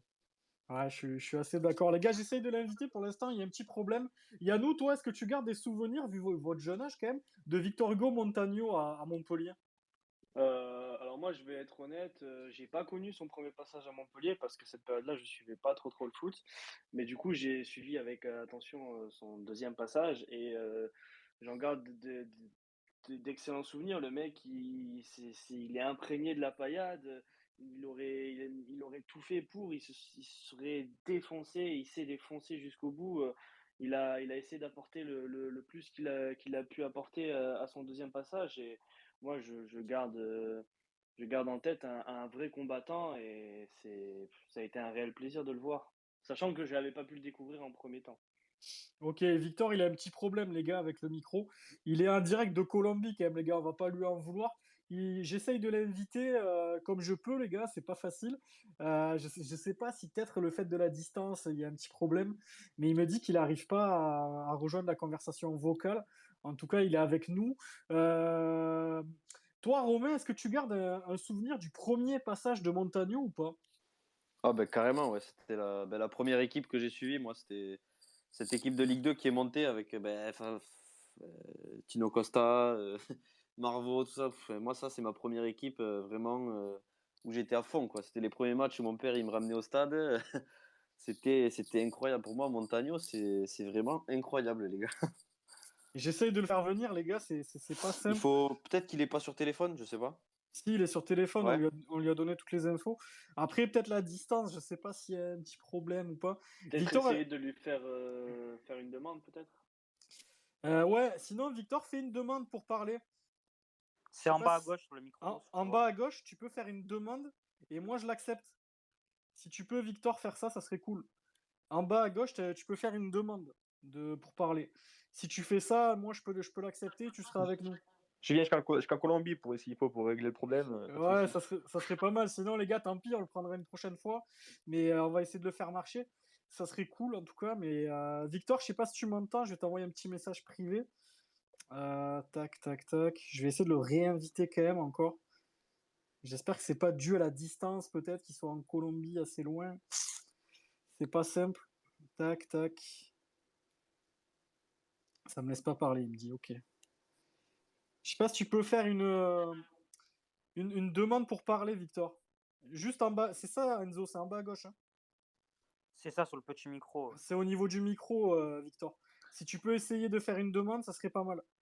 Au pire, si ça marche pas, essayer de quitter, de refaire, non? Peut-être que ça peut. De quitter quoi? Bah, de Qui quitte relancer le le space. space. Tu veux que je relance le space au cas où? Peut-être ça peut marcher. Je sais pas, faut tout Je tenter pense, de toute je façon. pense pas, je pense que ça vient de lui. Ouais, je pense pas, parce que vous, ça marche normal. Après, j'ai peur de la distance, peut-être, je sais pas. Alors attendez, je crois qu'il m'a envoyé un petit message, Victor. Je vous entends, mais j'arrive pas à parler. Ok. Est-ce que tu peux, si tu m'entends, Victor, en bas à gauche, tu as un petit micro, tu peux faire une demande pour parler. Tu vois, il y a écrit demande pour parler normalement, en bas à gauche. Si tu appuies sur demande, moi je peux t'accepter. Je sais pas si tu m'entends. Sinon, tant pis, les gars, on le prendra une prochaine fois. Et ce soir, nos invités, c'est compliqué, mais c'est pas grave, on va s'en sortir. Du coup, les gars, qu'est-ce qu'on peut dire comme mot de la fin si jamais on n'arrive pas à voir Victor Hugo Montagno? Un petit pronostic de ce match à Marseille, allez, on sait jamais, Enzo. Bah, franchement, ça va être un match compliqué. Je ne me vois pas gagner. Après, pourquoi pas peut-être arracher un nul, un but partout et se qualifier au tir au but. Ouais. Je pense qu'on est tous d'accord pour dire il va falloir qu'on tire jusqu'au tir au but parce qu'on ne pourra pas gagner avant. JB, toi, un petit pronostic de ce match en Coupe de France qui arrive. Ouais, compliqué, mais moi, comme Enzo, je verrais bien un petit match nul et une victoire au tir au but. Ouais, je crois on va tous être d'accord là-dessus, non? Yannou, le match en Coupe de France, qu'est-ce qu'on fait là-bas? Ouais, pareil, hein, si on peut arracher. Un doublé de Joaquini, peut-être? Franchement, ça serait pas mal. Hein. Ah, moi, je signe, hein? Je pense que tout le monde signe, mais en vrai de vrai, si on peut arracher le nul et essayer de faire quelque chose au penalty, ce serait énorme. Si on peut directement marquer et fermer directement le match, ce serait pas mal aussi. Faut voir. Par contre, s'il y a les pénaux, faut pas tirer Sambia. Pourquoi, Enzo? T'as un mauvais souvenir? Pas qu'un. Romain. Bah là, c'est bon, Enzo, il a niqué ma soirée. Moi, je veux partir. Ah non, Non, mais là, mais, très mauvais souvenir. Après, les gars, c'est pas si on peut dire un mot là-dessus, mais c'était horrible. C'était horrible. En plus, personne au stade. Il n'y a pas que celui-là. Hein. Je lui en veux pas, en vrai, je lui en veux pas, mais j'étais dégoûté. Il y a aussi contre un club amateur où il loupe le péno. Je sais plus c'était contre qui, mais. Et c'est vrai, ça me dit un truc, ça. C'est vrai. moi, je pense, les gars, que on peut en parler vite fait avant de couper. Bon, les gars, Victor, je pense que c'est mort, tant pis. Ça sera une prochaine fois. Je pense qu'il y a un petit problème de liaison avec la Colombie, malheureusement. On a tout tenté, les gars. Nos deux invités ce soir, ça l'a pas fait. On refera une prochaine fois, les gars. Ça fait partie du jeu. Voilà, on peut pas tout avoir. Des fois, on tente des choses, mais il y a des problèmes de liaison, sachant que Victor n'est pas en France. Donc, c'est pas facile. Moi, les gars, est-ce qu'on peut parler vite fait de cette demi de Coupe de France l'année dernière qu'on perd au péno? Est-ce que vous pensiez vraiment? Moi, je pensais qu'on allait le faire personnellement, Enzo. Ah ouais, surtout qu'on égalise vraiment en fin de match et on se dit, voilà, on arrive quand même à emmener le PSG au tir au but. C'est pas pour rien, quoi. Pour moi, c'était l'année ou jamais où on pouvait vraiment faire quelque chose. Après, bon, il y avait Monaco en finale quand même, c'était pas gagné, mais pour moi, ça reste un très très gros regret quand même. Moi, je vais vous dire un truc après qui va vous faire chier. Mais je vais donner la parole à JB d'abord. Est-ce que tu gardes, JB, des gros regrets de cette demi-finale de Coupe de France l'année dernière? Bah oui, totalement, franchement, totalement, parce qu'on fait un match assez correct, où on réussit à revenir contre le PSG et dans le doute à les amener au penalty. Et après, on sait très bien que dans les penalties, voilà, c'est pile ou face. Et malheureusement, ben, nous, on a ce penalty de Sambia où on est disqualifié, voilà, c'est aux portes de la finale. Et franchement, comme Enzo, j'étais persuadé que si on allait en finale, on allait la gagner. Et c'est ça qui fait encore plus avoir de regrets. Ouais. Le seul problème, c'est qu'il n'y avait pas de public. Voilà. Ouais, avec la pression, peut-être qu'ils auraient raté un penalty, ouais, c'est même sûr. Moi, je pense que, quitte à gagner une Coupe de France, je préférerais la gagner en étant dans les tribunes et en montant au Stade de France. J'aurais kiffé l'année dernière, mais j'aurais quand même trouvé ça assez frustrant. Yannou, qu'est-ce que t'en penses? Ouais, je suis d'accord avec toi, ça aurait pas été la même saveur, ça aurait pas été. Si on avait pu aller en finale et la gagner, ça aurait été magique, hein, ça, faut pas. Mais sans supporters, sans personne, en étant chez nous, ça aurait été particulier. Après, par rapport au match contre Paris, je pense que des regrets, on peut en avoir qu'à moitié, parce que tenir tête déjà au PSG avec l'équipe qu'on avait, donc c'est-à-dire qu'on avait une attaque de feu et une défense. C'était une catastrophe, franchement. On Ouais, a c'est vrai. réussi à limiter les pots cassés. La board qui nous marque deux buts. Franchement, on était sur un petit nuage. Et à la fin, on est vite retombé sans parachute. Ça nous a bien fait mal. Donc, je pense que des regrets, on peut en avoir parce que ça se joue à rien. Après, on fait quand même un bon match. On fait un beau parcours. On a eu pas mal de chance en plus. Donc, Ouais. ça a été compliqué, mais je suis d'accord avec toi sur le fait que si on avait pu passer, ça aurait été très particulier. Ça aurait pas été une énorme fête, quoi. Romain, toi, est-ce que tu gardes de gros regrets de cette demi-finale de Coupe de France? Ah bah oui, moi, pour être honnête, j'étais pas bien. Moi, la seule fois où j'ai vu Montpellier aller au Stade de France, c'était en Coupe de la Ligue. Ouais. J'étais quand même assez jeune et voilà, T'y j'étais devant étais? mon écran. Non, non, non, j'étais devant mon écran. J'ai dû chialer comme une crotte, mais Moi, j'y mais étais, voilà, c'était pas je simple. rêve d'un jour de monter là-haut, quoi, tu vois. Avec la main de Tai Taiwo qui me pénalise d'ailleurs. Ah putain. Moi, pour avoir vécu cette finale au Stade de France, pour en dire deux mots, parce que j'y étais, et quand tu arrives et que tu es quasiment 20 000 Montpelliérains, tu as des frissons à chaque fois que tu croises une écharpe. C'est quand même particulier. J'ai souvenir que dans le train à 8 h du matin, il y avait des mecs qui n'avaient pas dormi, qui étaient déchirés complets, qui montaient à Paris. C'était une fête incroyable. Il y avait des pailladins partout sur le parvis là-bas. Je crois qu'il y avait une espèce de Quick ou de McDo pas loin du stade. On s'était réunis par là. Il y avait des Montpelliérains en veux-tu, en voilà. C'était beau à voir, sachant qu'on n'était pas chez nous. Et ce match-là, j'en garde une énorme déception parce que déjà, j'aurais aimé qu'on remporte le trophée au Stade de France. Mais la haine que j'avais, c'est de voir des Marseillais.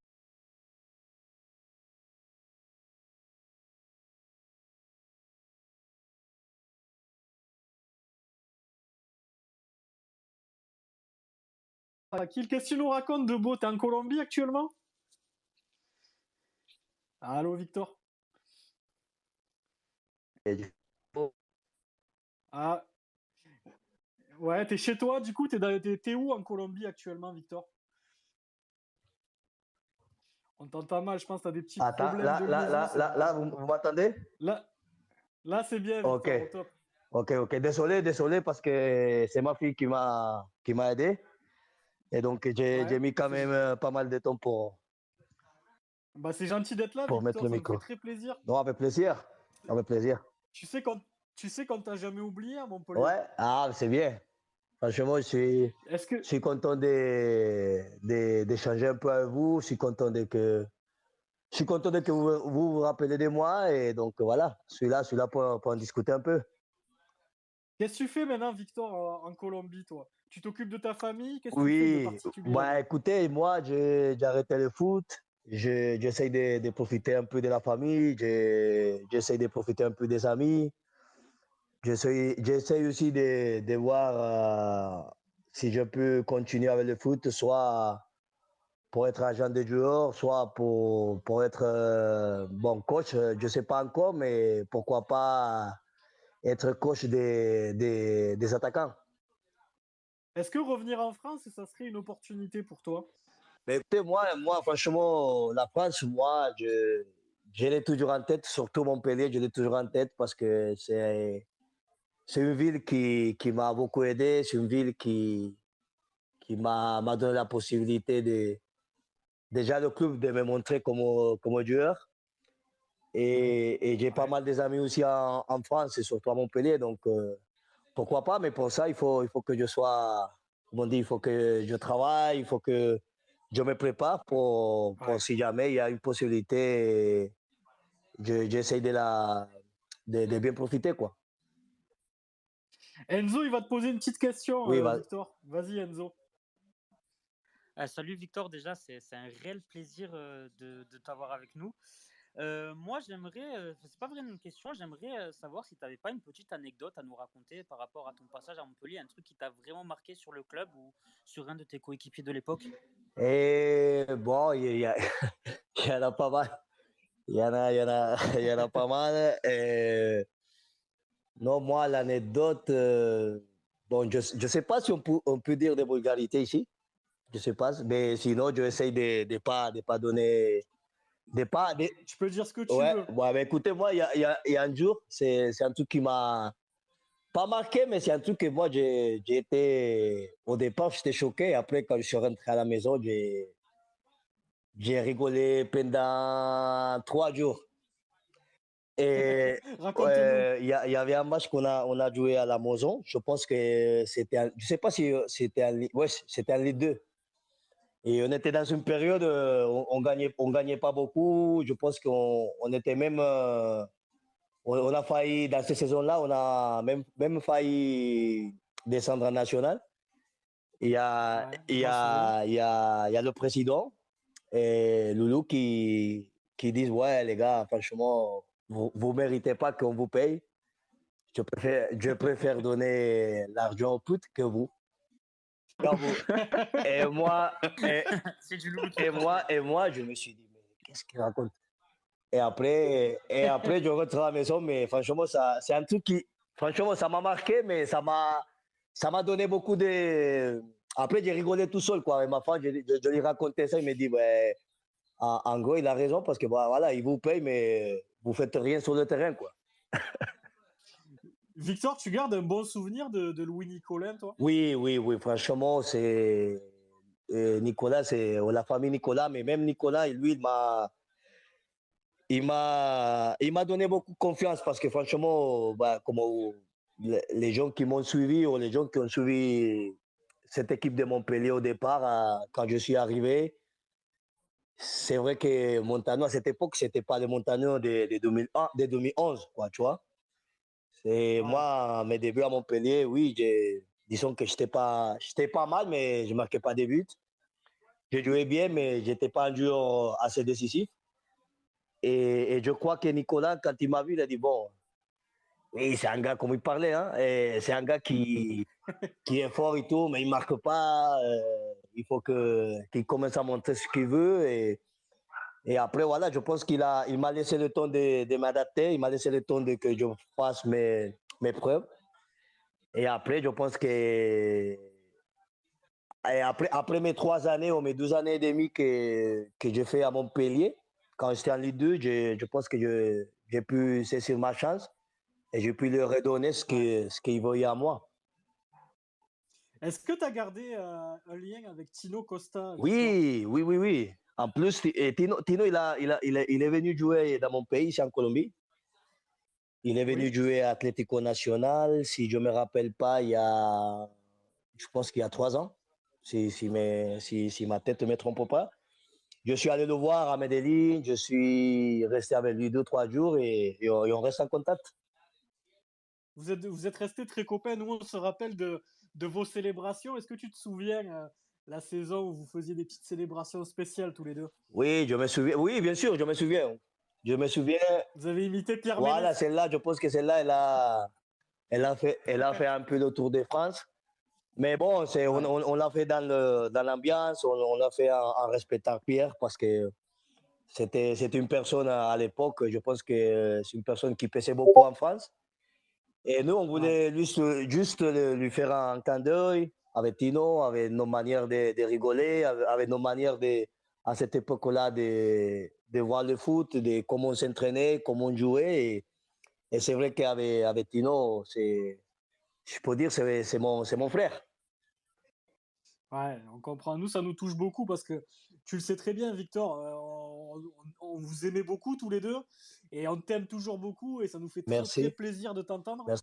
JB, il va te poser une petite question, D'accord, Victor. d'accord. Salut Victor, bah déjà avant de te poser la question, je voulais te remercier d'être là avec nous ce soir. Voilà, pour nous c'est énorme c'est énorme de t'avoir en direct. Puis je voulais aussi te remercier pour tout ce que tu as fait pour le club, voilà, parce que si actuellement on est en Ligue 1 et qu'on a pu vivre tout ce qu'on a vécu, bah, c'est aussi en partie grâce à toi. Voilà, tu as été l'artisan de cette remontée en 2009. Et je pense qu'on est tous d'accord ici pour dire que tu resteras à jamais gravé dans l'histoire du club et tu resteras surtout à jamais Merci. le buteur de la paillade. Merci. Voilà. Donc, et pour la question, c'était par rapport justement à cette année où on remonte en Ligue 1. Je voulais savoir quel était ton ressenti par rapport à ce dernier match contre Strasbourg. Ben, bon, je voulais déjà te remercier pour tes paroles, pour tout ce que tu m'as dit. Et franchement, ça me touche. Ça montre que je laissé quelque chose à Montpellier, dans les têtes des supporters à l'époque. Et écoutez, moi, le match face à Strasbourg, c'est un match qui, pour moi, personnellement, c'est un des plus beaux souvenirs de ma carrière. Même si c'était un match pour la montée, mais ces jours-là, dès que je suis sorti de l'hôtel, je sentis que voilà, on devait faire nos boulots, on devait gagner cette équipe-là, même si c'était pas facile. Et c'était pas facile pour nous, mais nous, on était tellement déterminés qu'on voulait montrer aux gens qui s'y sont déplacés, aux gens qui ont payé leur place pour regarder ces matchs-là et vers la moisson avec avec tous les supporters. Franchement, Tu te souviens c'est. de l'ambiance? Ouais, je me souviens comme si c'était hier. Je te jure, je me souviens C'était comme. dingue. C'était un truc de fou parce que bon, tu sais qu'à l'époque, quand nous on jouait, c'était 3000 personnes, 4000, allez, Ah ouais. voire 5000 personnes. Et quand tu vois la motion pleine, guichet fermé, on s'est dit c'est bon. Les gars, on ne peut pas se louper, on va sortir avec les côtes sur les dents et on va sortir gagner ce match-là. Moi, je me souviens, Victor, je me rappelle d'avoir les oreilles qui sifflent tellement il y avait du bruit dans le stade. C'était absolument fou. Et ces deux buts là, la tête de Joris Marveau et le coup franc de Chino qui nous délivre. Mais tu te rappelles, on avait stressé jusqu'au bout avec un arrêt fantastique de Jourdain dans les dernières minutes. Oui, bien sûr, bien sûr. Et Strasbourg, en plus, c'était une bonne équipe. Et je pense que devant, si je me rappelle pas, il y avait un joueur Traoré, je pense, Ouais. Ivoirien, qui était très fort à l'époque. Et après, voilà, le petit fou nous a sauvés. Hein. Petit fou, il a sorti l'arrêt qu'il fallait. Et il nous a remis dans le match. Et en plus, il nous a donné la confiance pour continuer à se battre et pour continuer à garder les deux buts de différence qu'on avait ces jours-là. Est-ce que Victor, tu gardes, alors je change de sujet, mais un bon Oui. souvenir de Roland Courbis que tu as connu aussi? Oui, oui, non, Roland, c'est la personne qui est venue nous changer presque tout le monde, non?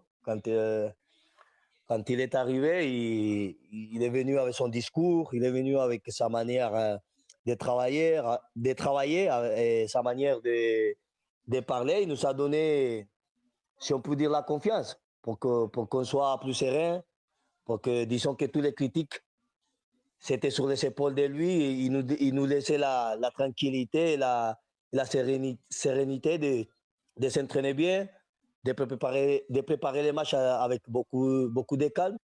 Et quand on sortait sur le terrain, on voulait se défoncer pour lui, pour la famille Nicolas, pour nous-mêmes. On voulait montrer que nous, on était capables de faire des belles prestations.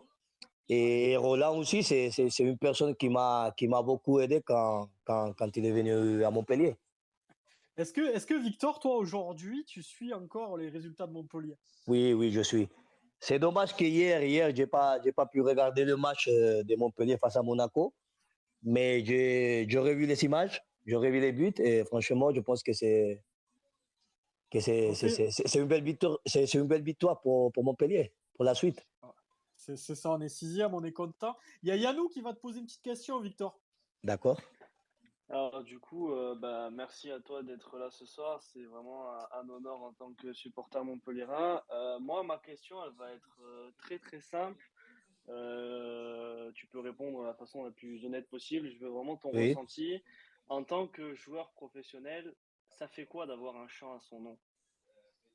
D'avoir un quoi? Ah, un chant sur mon nom. Ouais, d'avoir une chanson à ton nom. Ah oui, non, mais moi, c'est. Mais après, je te dis une chose, moi je commence à réaliser, c'est quand tu finis ta carrière, quoi, tu vois. J'étais une personne qui, à chaque fois que je finissais les matchs, j'aimais pas regarder mes buts, j'aimais pas regarder les images.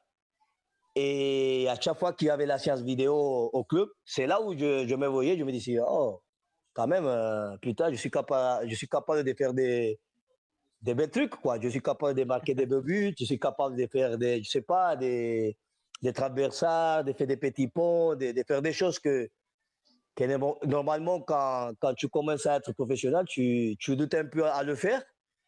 Mais c'était la semaine dernière, il y a mon fils mon petit-fils, qui n'a pas pu avoir la chance de me voir jouer quand j'étais en France. Ouais. Et il me demande, bon, montre-moi qu'est-ce que tu faisais sur le terrain, montre-moi qu'est-ce que. Et je suis allé sur YouTube et je suis tombé sur une image où la paillade chantait sur moi, quoi, tu vois. Et je Ça lui t'a montre à mon. Comment? ça t'a touché? Ben oui, je lui montre à mon fils parce que je n'ai jamais vu cette image-là. Et c'est la semaine dernière que je tombe sur ça. Je dis, ben, regarde, ça, il y a les supporters de la paillade, il y a les supporters de Montpellier qui chantent mon nom et il était très, très, très content. J'ai montré aussi à pas mal des amis. Et donc, ouais, ça me touche. Ça me touche. Et je vous dis une chose, moi, à chaque fois, quand j'étais moins bien, et j'ai écouté, et à chaque fois, les supporters chantaient et ils commençaient à chanter sur moi. Je ne sais pas si on me donnait la force. J'étais un autre jour. J'ai écouté ça et je me disais, bon, il faut que je montre, il faut que je donne tout, même si je ne marque pas, il faut que je me bats. Et voilà, donc franchement, moi, ça me fait plaisir. De temps en temps, avec ma fille, on chante ça et franchement, je suis ravi et content comme je disais au départ, de partager avec vous, peut-être de partager aussi avec des gens qui n'ont pas eu la chance de me voir jouer. Mais pour moi, la paillade, c'est tout, quoi. En tout cas, Victor, ton chant, il n'a jamais été remplacé. Le buteur de la paillade, c'est toujours C'est Montagnier. Montano, ouais. C'est ça. Tu t'en souviens? Montano. Le buteur de la Buteur de la paillade, c'est paillade. Montano. Non, C'est c'est un ça. truc de malade. C'est incroyable. Nous, C'est un truc de fou. on n'a jamais changé ton nom sur ce chant ici à Montpellier et ça Wow, ça changera jamais. Merci beaucoup. On te demande sur les réseaux, Victor, si tu as toujours Oui. des contacts au sein du club aujourd'hui. Ben oui, j'avais beaucoup de discussions avec Laurent, Ouais. le fils, mais j'ai eu une petite. J'ai perdu mon téléphone, quoi, tu vois. Ah, d'accord. Et dans ce téléphone-là, j'avais des contacts sur lui. Des fois, j'ai discuté avec lui, avec Bruno Carotti. Il y a 3 ans, avant le Covid, je suis allé à Montpellier. Ouais. Et je suis passé au club et franchement, c'est ça qui je garde, quoi. Quand tu vas au club et tu sens que les gens, Il t'aime ils encore.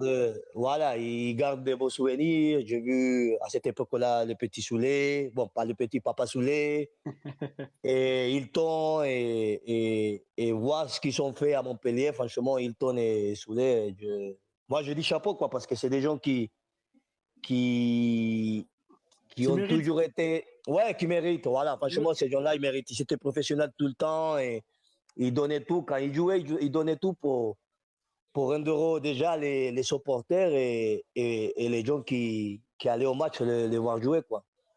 Il y a Enzo qui voulait rebondir sur ce que tu disais, Victor. J'avais juste une question qui n'a pas trop à voir avec ce que tu disais, mais est-ce que on pourrait un jour te voir intégrer le staff de Montpellier ou est-ce qu'on te l'a déjà proposé? Non, non, non, on m'a jamais proposé cette. Bon, on m'a jamais dit d'aller à Montpellier pour travailler avec eux. Et pour travailler dans le club. Moi, j'aimerais bien, mais bon, tu sais, il faut, comme je disais avant, il faut se préparer parce que je pense que même si tu as joué au foot, ça ne suffit pas. Il faut prendre des cours pour voir si jamais il faut appel à toi. Mais bon, je suis toujours positif. Je garde toujours Le sourire. la foi, le sourire. Et si un jour il me donne la possibilité, j'aimerais bien parce que bon, Montpellier, c'est un club, comme je dis tout le temps, c'est un club qui m'a donné tout, c'est un club qui m'a donné la possibilité d'avoir une famille, la possibilité de me montrer comme joueur.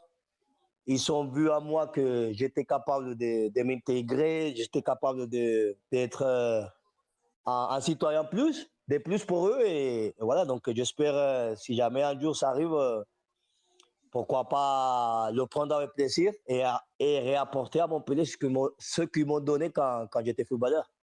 Ouais, Victor, il y a des questions qui reviennent. Les gens, déjà, ils sont hyper contents de t'entendre. C'est Wow, bah aussi, ça me fait plaisir. Il y a énormément de messages. Tu sais moi j'étais plus stressé que vous quand je suis rentré il y a 20 minutes parce que je n'arrivais pas à mettre le micro en marche. Mais bon, ma fille m'a aidé, donc voilà, non, moi je suis content. Je suis content. Nous, on est très, très contents, Victor. Il y a une question qui t'est posée.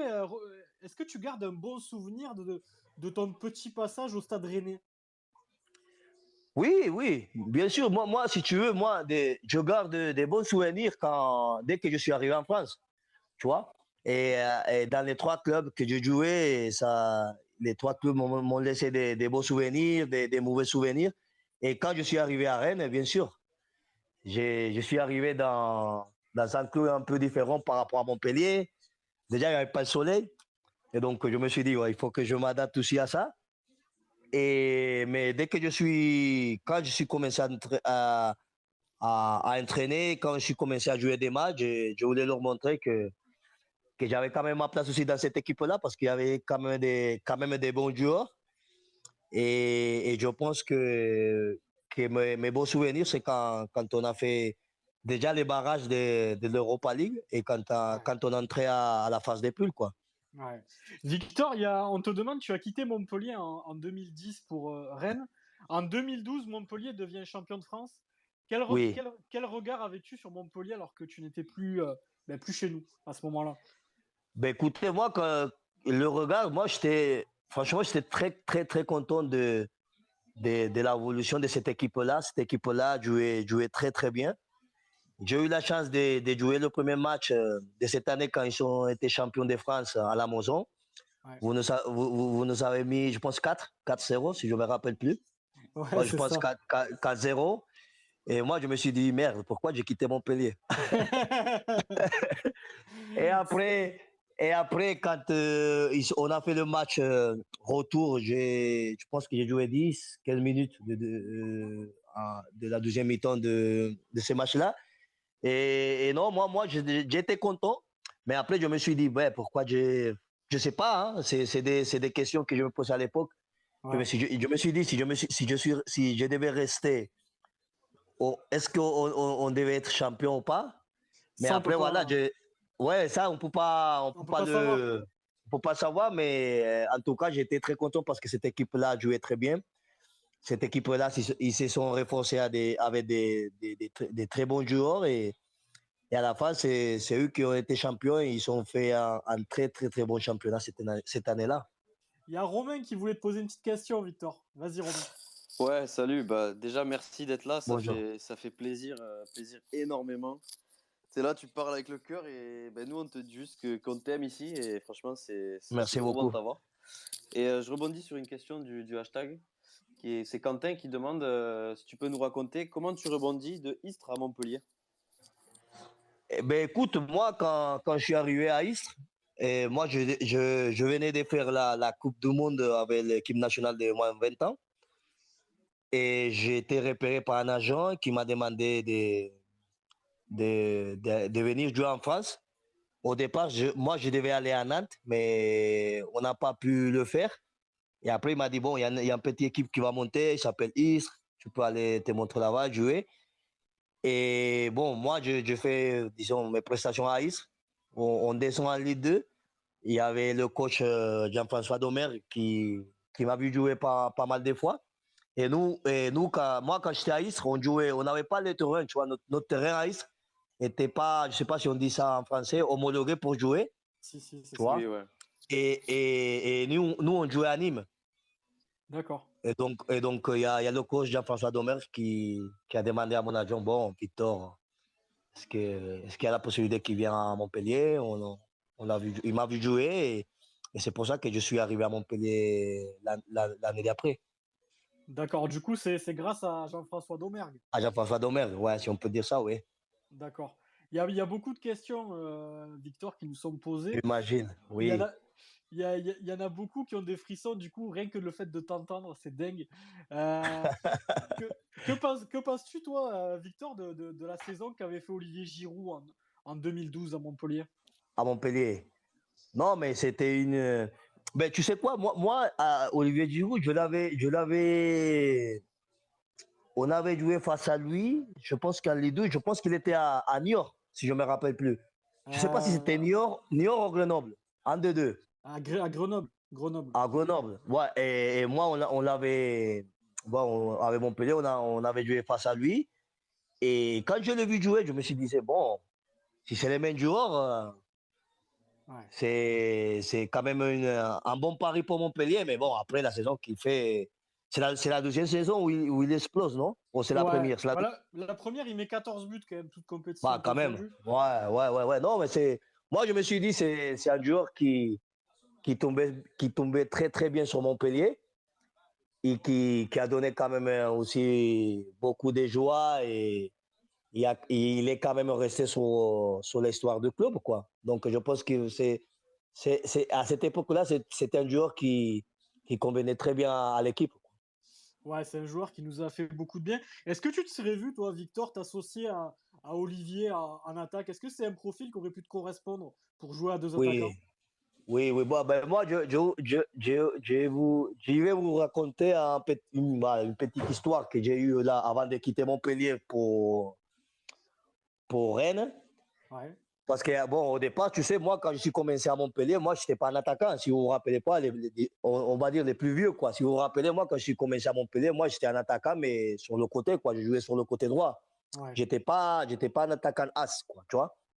ouais. Et quand, quand on fait la montée et quand on fait la première saison en Liga, et bon, moi, j'ai vu que Olivier Giroud arrivait, je me suis dit, bon, moi, je veux continuer devant parce que, bon, ma première saison en Liga, elle était pas mal. Je pense que j'ai marqué 10 buts, 11 buts, je me rappelle plus. Et moi, je veux pas aller sur le côté, quoi. C'est ça Ouais. ce que je me disais dans ma tête. Et je pense que dans l'esprit du coach René, c'était Souleymane Camara, Montano et Olivier Giroud devant. Et donc, Toi, moi, dis-moi. toi, t'aurais pu jouer dans cette équipe-là, finalement, presque. Moi, oui, mais je voulais pas jouer. Moi, je voulais pas jouer sur le côté, en fait. C'est ça ce que je voulais, c'est ça ce Toi, que je toi, vous raconter. tu voulais être dans l'axe absolument. Voilà, je voulais être dans absolument. Et moi, je me suis dit, bon, Olivier Giroud, il va pas aller jouer sur le côté. Oui, c'est sûr. Avec Le son gars- avec son grand gabarit, avec son jeu de tête, avec sa force, je ne le voyais pas jouer sur le côté. Et le système de jeu qu'il y avait à cette époque à Montpellier, c'était pas deux attaquants, c'était un attaquant pointe, quoi, tu vois. Ouais. Et deux sur le côté, quoi. Du- Et donc, moi, je me suis dit, voilà, je voulais rester devant. Si ça ne se fait pas, ben, je veux pas non plus être en discussion avec les gens qui m'ont beaucoup aidé. Et c'est pour ça que je demande à Loulou de partir, quoi. Du coup, c'est toi qui avais demandé à partir, Victor, à ce moment-là? Oui, parce que Montpellier ne voulait pas. Bah, attends, ils disent, bon, on a Montano, pourquoi le laisser partir? Ouais. Et après, voilà, je leur dis, bon, j'avais ce sentiment-là d'avoir tout fait à Montpellier, de montrer, d'avoir laissé pas mal de choses, et pas mal de bonnes choses à Montpellier. Et je voulais partir pardon, si on peut dire, sur des bons, Des bons sur résultats. des bons termes. Voilà, sur des bons résultats aussi, quoi, tu vois. Il y a JB qui voulait rebondir, Victor. Vas-y, JB. Oui, et je voulais savoir du coup, qu'est-ce que tu as pensé quand tu es revenu en 2014, et notamment avec ce premier match à Monaco où tu marques le premier but et tes retrouvailles avec les Ultras. Non, mais là, c'est. Moi, je te dis, comme je disais avant, je J'y ai- réalise que J'y étais, Victor, hein, je tiens à te le dire. Ouais, Ouais, j'y non, étais. mais ces matchs-là, c'était un truc de fou. Mais bon, tu vous rappelez de Grégory Lacombe? Oui. Bon, avec lui, je garde aussi tout le temps des contacts parce que lui, c'était mon. Lui aussi, c'est un de mes frères aussi, tu vois. Avec lui, T'as j'ai gardé un essayé de bon lien. discuter. Ouais, un bon lien. Et lui, il m'a dit, ouais, franchement, toi, c'est Montpellier, tu ne peux pas jouer ailleurs.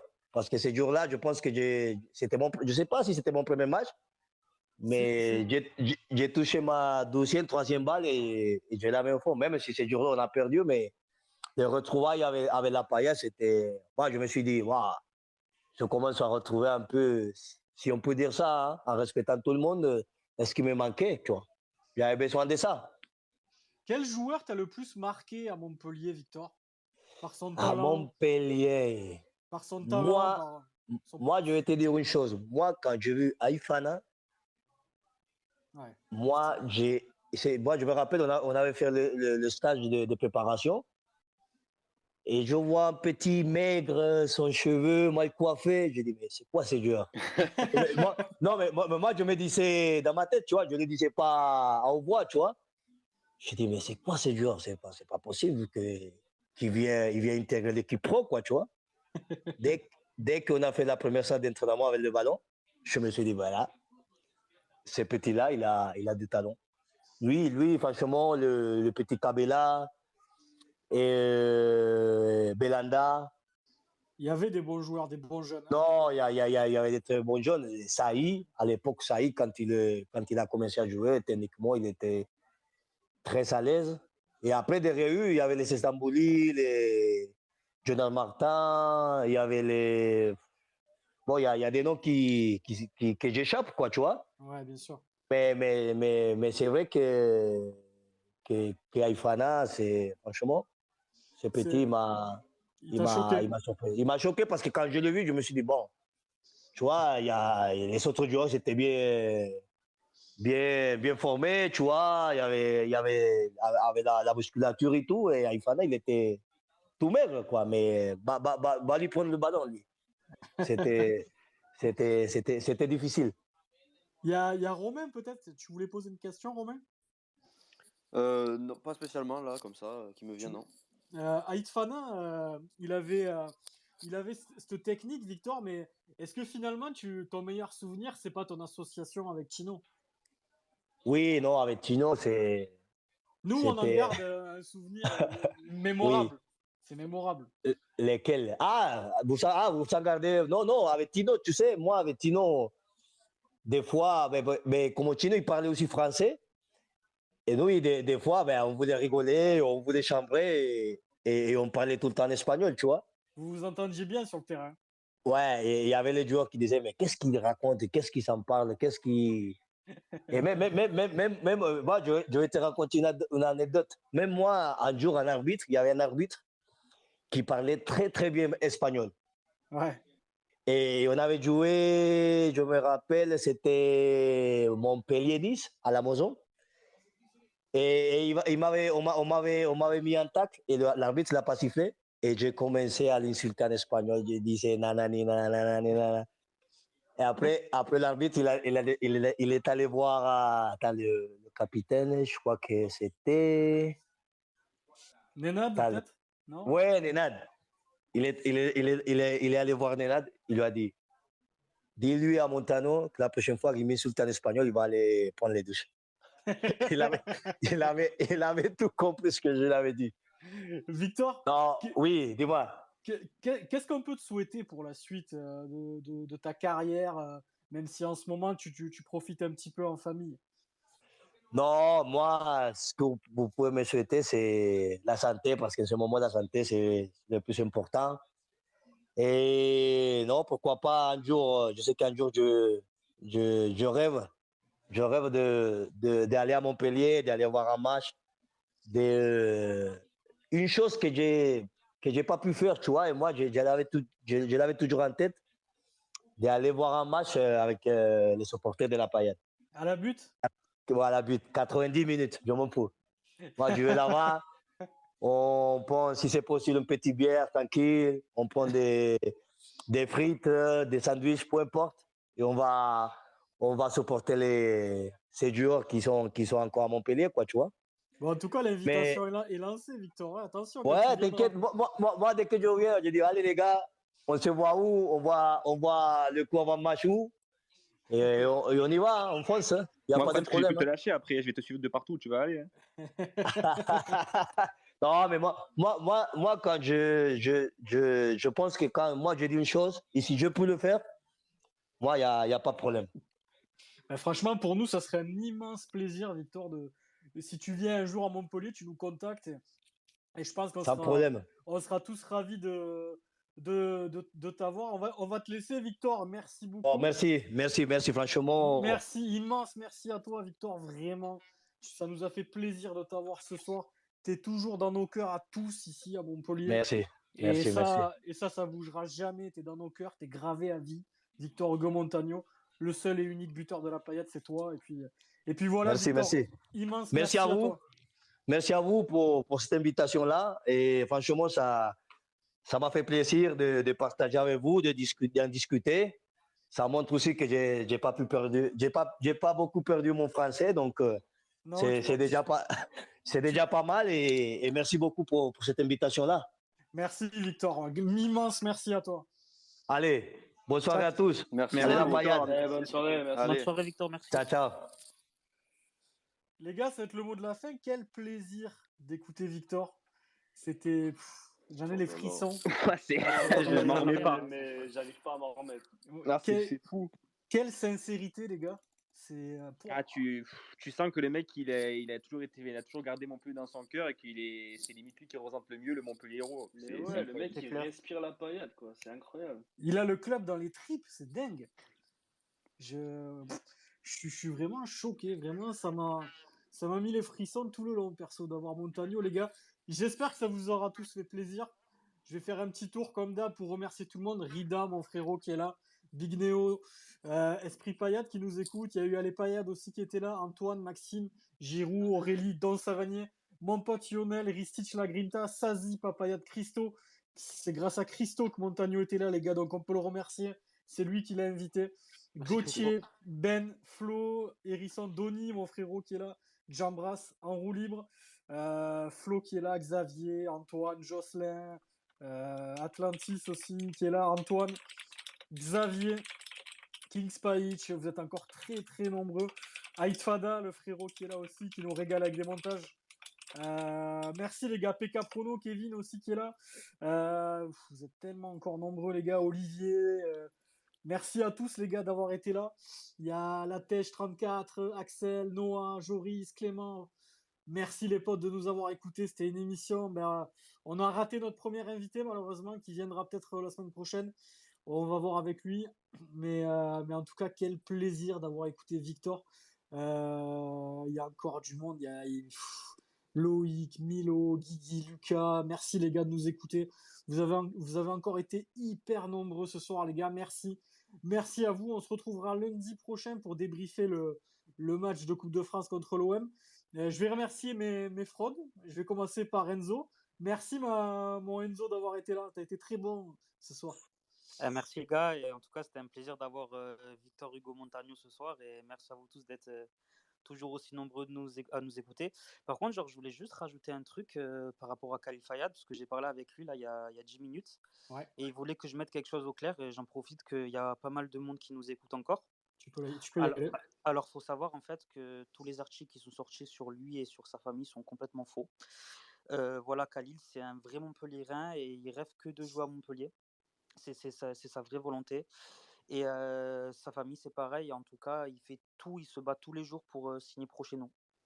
Ok, écoute, le message est passé. Et on espère tous ici qu'il signera à Montpellier parce que c'est un vrai talent. Je vais remercier JB. Come on, JB. Tu peux nous le faire un petit peu là? Hein? Tu peux nous faire un petit commande? Tiens, vous en voulez un? Vas-y. Come on! Oh putain. Frérot, C'est mieux que ma vie DJ. Non mais c'est Kingsley Common. Je suis mort. Non, franchement, merci à vous les gars. C'est un réel plaisir chaque lundi d'être avec vous. Et puis merci à tous ceux qui nous écoutent et un grand merci à Montagno voilà, d'être venu. C'est un truc énorme et incroyable. J'oublierai jamais. Vous étiez très très nombreux ce soir, vraiment les gars. Je sais pas si j'en ai oublié, Papayade, mon Ben qui est encore là, Payadas, Flo, vous êtes encore tellement nombreux. Merci les gars de nous écouter, de faire vivre le projet. Il y a encore plein de choses qui vont arriver. Malheureusement, comme vous le savez, j'ai le Covid en ce moment, ça freine un petit peu la machine, mais ça va repartir très vite. Merci à nous, mon poulet, d'avoir été là, de nous avoir encore régalé, toi aussi, ce soir. Ouais, bah merci à toi et encore félicitations pour avoir tenu malgré les circonstances. Franchement, tu as été au top et vous avez tous été au top.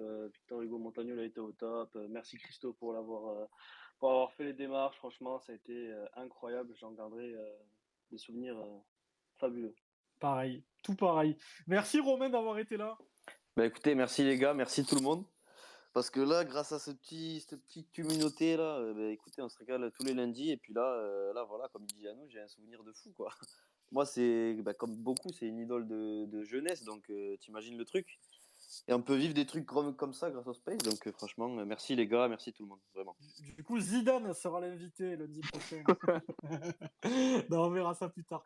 Oui, Enzo, tu voulais réagir.